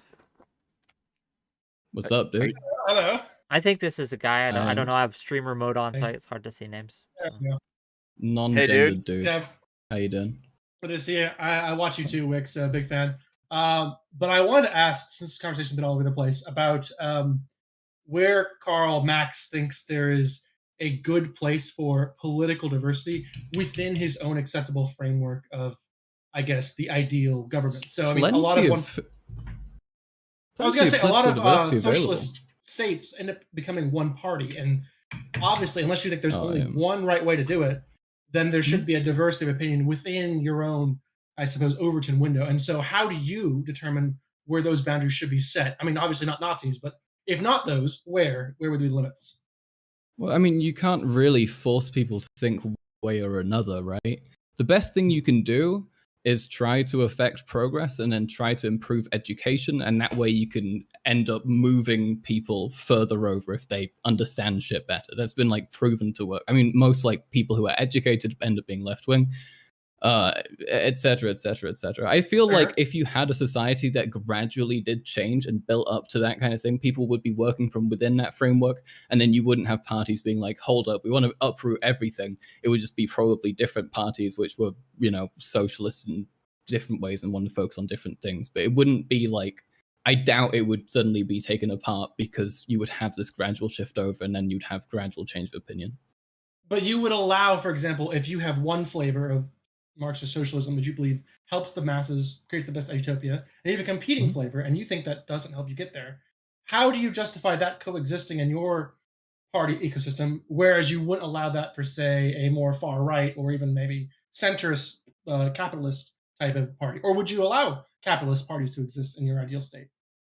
Well, I mean, if people wanted that, then yeah. I mean, I don't think I believe in democracy, right? I'm not going to suppress the people's will, and I think so your view of democracy supersedes that of your socialism view. You bow towards democracy when the two come in conflict. So even though you think that socialism would be better overall for everyone, I believe that these two are deeply intertwined, and that if we did reach a socialist state, that we would democratically not be returning to a capitalist one, because it would just be worse, right? In my conceptualization, shit works out. People recognize that. They probably wouldn't want to fuck it up and suddenly make it incredibly unequal again. Your answer is very similar to the answer Hassan gave in the conversation with Ethan on. Oh no! Don't say that. Did you follow that? Oh, I'm sorry. I didn't say Hassan was an idiot. You made that assumption. Now I may feel that, but he had given the state that under the ideal social state, there doesn't need to be a competing party, because everyone already prefers the. Oh yeah, Hassan's a fucking tanky, but like that's not what I'm saying, right? I think diversity of opinion is really important to developing society, and it's really important to like letting the people actually feel like they have like the ability to partake and to build the country that they live in. I think that's one of the things that makes me like really sad, is that there's like a lot of people who are like fucking too poor to enjoy the shit available to them. And so you could do. I think you could really you could get there. Okay. It's just and you think that the party you support would be more likely favored because it's supporting what the people want more, and the minority party would probably not have as much power. It would just be in the background. You think that would happen? I don't know. I would hope so. But, if people decide they want something different and that my party isn't doing well enough, then so be it, right? And you would accept if that fell out of power, because that's democracy. Yeah. Fair enough. You got to do it. Hey, Naxalis. What's up, Naxalis? Is it too late in this conversation to bring up the iron law of oligarchy? That's better for you than for me. If you want to go down that rabbit hole, that's you. I don't know iron law of oligarchy that well, so that's your thing. I do want to reiterate, Max is looking for an out here. It's 3 a.m. Yeah, I don't want to keep him. If he needs to go, I'll butt out. I just want to give my question to go. Yeah, you know what? All my trolling aside, I mean, if you want to go, Max, that's fine, I guess. I'm okay with it. Yeah, I abide. Okay, Max, give us. You have a lot of eyeballs on you. Where can people find you? Can you give us a shout out? Tell people where they can find you. Last thoughts, final thoughts. Go ahead. Okay, so my YouTube is at Karl Max Live. That's where you'll find me there. On Twitter, my name is Karl Max. I'm at 𝐶eremoniousHurt. You can follow me there. I like making funny shit posts, and it's pretty good. Yeah, did you ask anything else of me apart from plugging stuff? No? Was that it? Final thoughts? Final thoughts? Some of us can't follow you there, apparently. Look, Devo, I will unblock you, okay? But don't be a cunt. Okay, you can be a little bit of a cunt. I don't mind that. I don't mind people being a little cunty, but just don't be a fucking massive cunt, okay? Don't worry, Dev makes a new Twitter account every 3 months. Pretty much, yeah. Great. I can't wait. But no, I mean, socialism base, capitalism cringe, etc., etc., etc. Mostly, though, I think most people are more in line with each other's views than we recognize most of the time. You probably shouldn't be as much of a cunt if you can try and help it. Not calling you out specifically necessarily, I mean generally. But yeah, I enjoy this conversation, and I appreciate you for having it with me. Beautiful. I have one question before you go. The final question. I'm gonna kill myself. Can I say that? I actually don't know if you can see that on Twitch. But, wait, no, in Minecraft. I have one final question. So, Did you farm the appropriate amount of clout off of me then for this conversation? I don't know. Wait. Tell you what. Do you want to? I'll unblock you. Maybe I'll follow you. Okay. Well, then we can, and then you follow me back, and Yeah. then we can say we're settled in terms of clout. Okay. Well, no. I What I deserve mean is reparations. You know. what I mean is someone asked you why you were having this conversation, and you said solely for clout or something. I was like, I said somebody asked me why I'm doing it and why I put myself through this, and I said clout with a killer bean emoji gif. Yeah, no, I mean I think that's kind of fair, right? I enjoy this conversation. Up? Have you been appropriately clouded up? I need to check my numbers. I need to check my metrics. If not, I'm blocking you again. Damn. Okay. Thank you for being here. I appreciate you coming on. I appreciate you trusting me to moderate. I hope I told you. You did great. Thank you. You're less biased today. Oh. Okay. Less biased today. Fair enough. Listen, fair enough. I am of course willing to talk. I am of course willing to talk to you again sometime if you want. We'll figure it out. I'd like that. Oh. Okay. Like that. Yeah, we should chat. For now. Okay. Take care, everybody. Thanks for having me. Bye-bye. Bye. Thanks for having me on. Okay, no problem. One question before we end, Dev. Right? Oh, are we done? Listen, I can be here all night. I understand that, right? But I have things to do, right? Like, damn. Like, I don't understand how people could do these 12-hour, 24-hour streams. Like, yo. Like, first of all, thank you. $20 from Fondue. Great showing, Dev. Base takes from Wick, obviously. Niz, thank you for the $20. I failed to say it in the VC, so for the meme, go watch Game Boomers. Fair enough. So that is my gaming channel. I have like a side channel where I just do video games. Yeah. No, but I did want to ask you a couple things before we go. Okay, sure. While I have you here. Well, here, I guess real quick, I feel sorry for the 4 guys in the backstage who didn't get to come on. I feel sorry for you guys. I'm sorry. I'm sorry you went too long. It is what it is. Like I've had people complain at me like, "Oh, I was waiting backstage for 2 hours. You never pulled me on." Like, yo, I got a life. I got things to do. I don't promise this to everyone. Like, I don't know what to tell you. So there's been a couple people, right, who've really been asking me to set up something with you, and I want you to commit to it live on air. I'm pressuring you. I'm putting some social pressure on you. Sock Dumb Left is very eager to have a conversation, and he's asked me to moderate it. Would that be something you'd be willing for me to set up? Maybe, but probably not for a while. That's fine. That's fair. We can wait. You know what? That's something that we'll do, but not right away, because I you know what? I don't know if you watched my my Antonio Gramsci video, but it might just be rehashing that entire fucking video. It might, but the difference is I will be able to get clout off of it as well. So you want clout from it? I absolutely do. What do you think I'm here? I'm here to yank money. I'm not a hobbyist. What is going on? The second thing that I wanted to ask you is Brianna Wu has expressed interest also in talking to you. I know she doesn't want to rehash her ask though. It doesn't become a rehash of Gamergate. That's not what she wants to relitigate. But she would like to talk to you in a moderated setting, if that'd be something you'd be willing to do. I mean, Brianna and I are friendly at this point, so that's probably fine. We probably do. Unfortunately for her, we will have to bring up Gamergate a little bit, but we can make sure it's not the whole thing. That's just how we'll negotiate that backstage and make sure everyone's comfortable, because I do want to make sure everyone who comes on my show is comfortable and knows what they're getting into before they do. Well, I mean, that's the thing, right? Like, at the end of the day, I was on one side of Gamergate and she was on the other side, and we still don't completely politically align. So it's certainly okay. But I mean, she is a nice person. I've had a few private conversations with her. She's all right. Yeah, I still don't agree with her on things, but you know, like it's one of those things where like, I don't think we need to rehash it, like to go over, you know, remember what you did and like, oh, you're guilty of this harassment, and we're not going to do that. But I do think that there's probably maybe just like a general bearing of the hatchet that is warranted. We'll talk about that and we'll see what she's comfortable with. But fair enough. Well, I do want to thank you for coming on. I do want to, I know again, I've been trying to get you on for a while, and you keep telling me, I don't like debates, I don't like debates, I don't like debates. But I think you did fine here. I think today was a good day. I think it was a great discussion, was it not?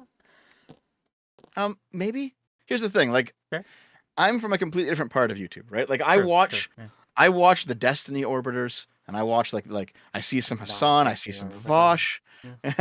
You're not a Destiny Orbiter. Are you in denial? What is an Orbiter to you? The fact that I have him on my stream a couple times? When do you see me go on his stream? Like, I've been on there twice because I was a subject of conversation, and that's why I jumped on. Right? Fair enough.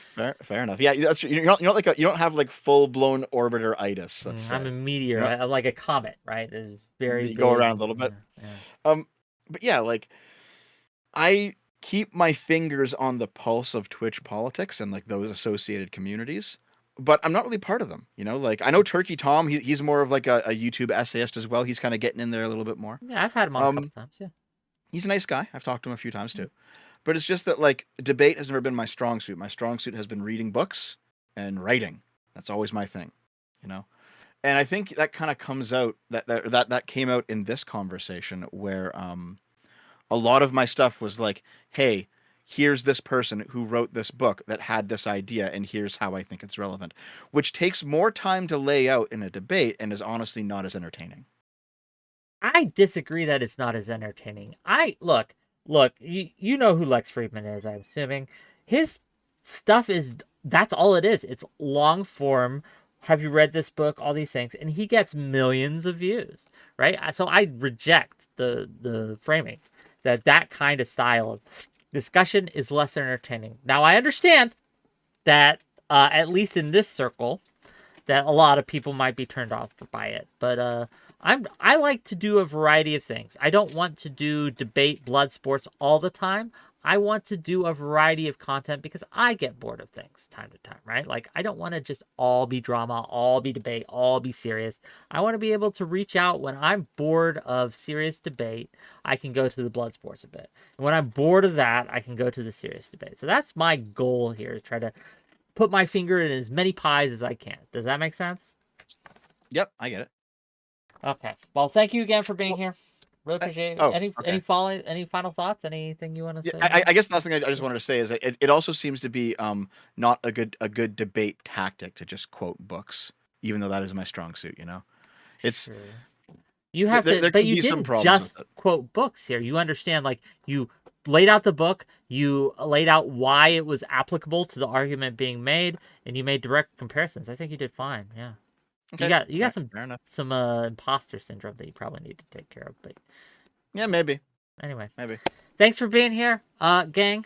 We are going to what do we got coming up tomorrow, 6 p.m. Eastern? We're gonna have Allison on, and she's gonna tell us why she thinks we are failing the mentally ill, and we're gonna talk about the ooification of mental illness and how that has been a disservice to everyone involved. The ooification. That's a serious topic. That the face of the mentally ill are the least mentally ill people ever, right? The people who it affects them the least. It is we have disappeared the people who have very low functioning autism, low functioning ADHD, low functioning all these things, because we put the faces of the highest functioning people in front of them, and it's a serious discussion to have. Monday, we're going to be talking about why we should stop listening to extremists. And then Wednesday, we're going to have a debate on privacy. That should be fun. So tune in for that. Okay. Cool. Anything else? I don't think so. Oh, I guess I just want to ask you one thing. Please. Do you mind if I re-upload this on my channel? Absolutely. Go for it. Mind if I steal it? It's not stealing. I'm giving it to you. Look, I understand why some people wouldn't want that to happen, right? But for me, no. I see a big boost every time someone covers me. So please, right? Okay, sounds good. Okay, I'll see you later. Bye-bye. Beautiful, gang. Beautiful. We did it. We conquered. I don't know what we conquered. We had a good discussion. It was fun. I hope you guys enjoyed it. I hope you liked it. If you are from Devs community and you're just tuning in for the first time, please, please, please hit that like button. Hit that subscribe button. Hit that follow button. Send me some super chats. Send me some love. I want to keep doing this. I'm not a hobbyist. I want to make this my career. And so I need to make money doing it. So please give me money. We're going to raid out. Who we going to? Who's live on Twitch? Who are we raiding out into? Give me a name. Oh, Prime Kai. We can go see Prime Kai. You guys want to go see Prime Kai?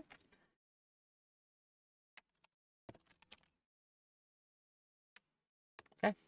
We'll raid out on both ends here, both YouTube and otherwise. Give me a second.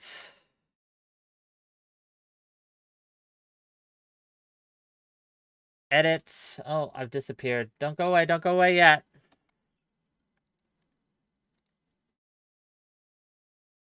Redirecting.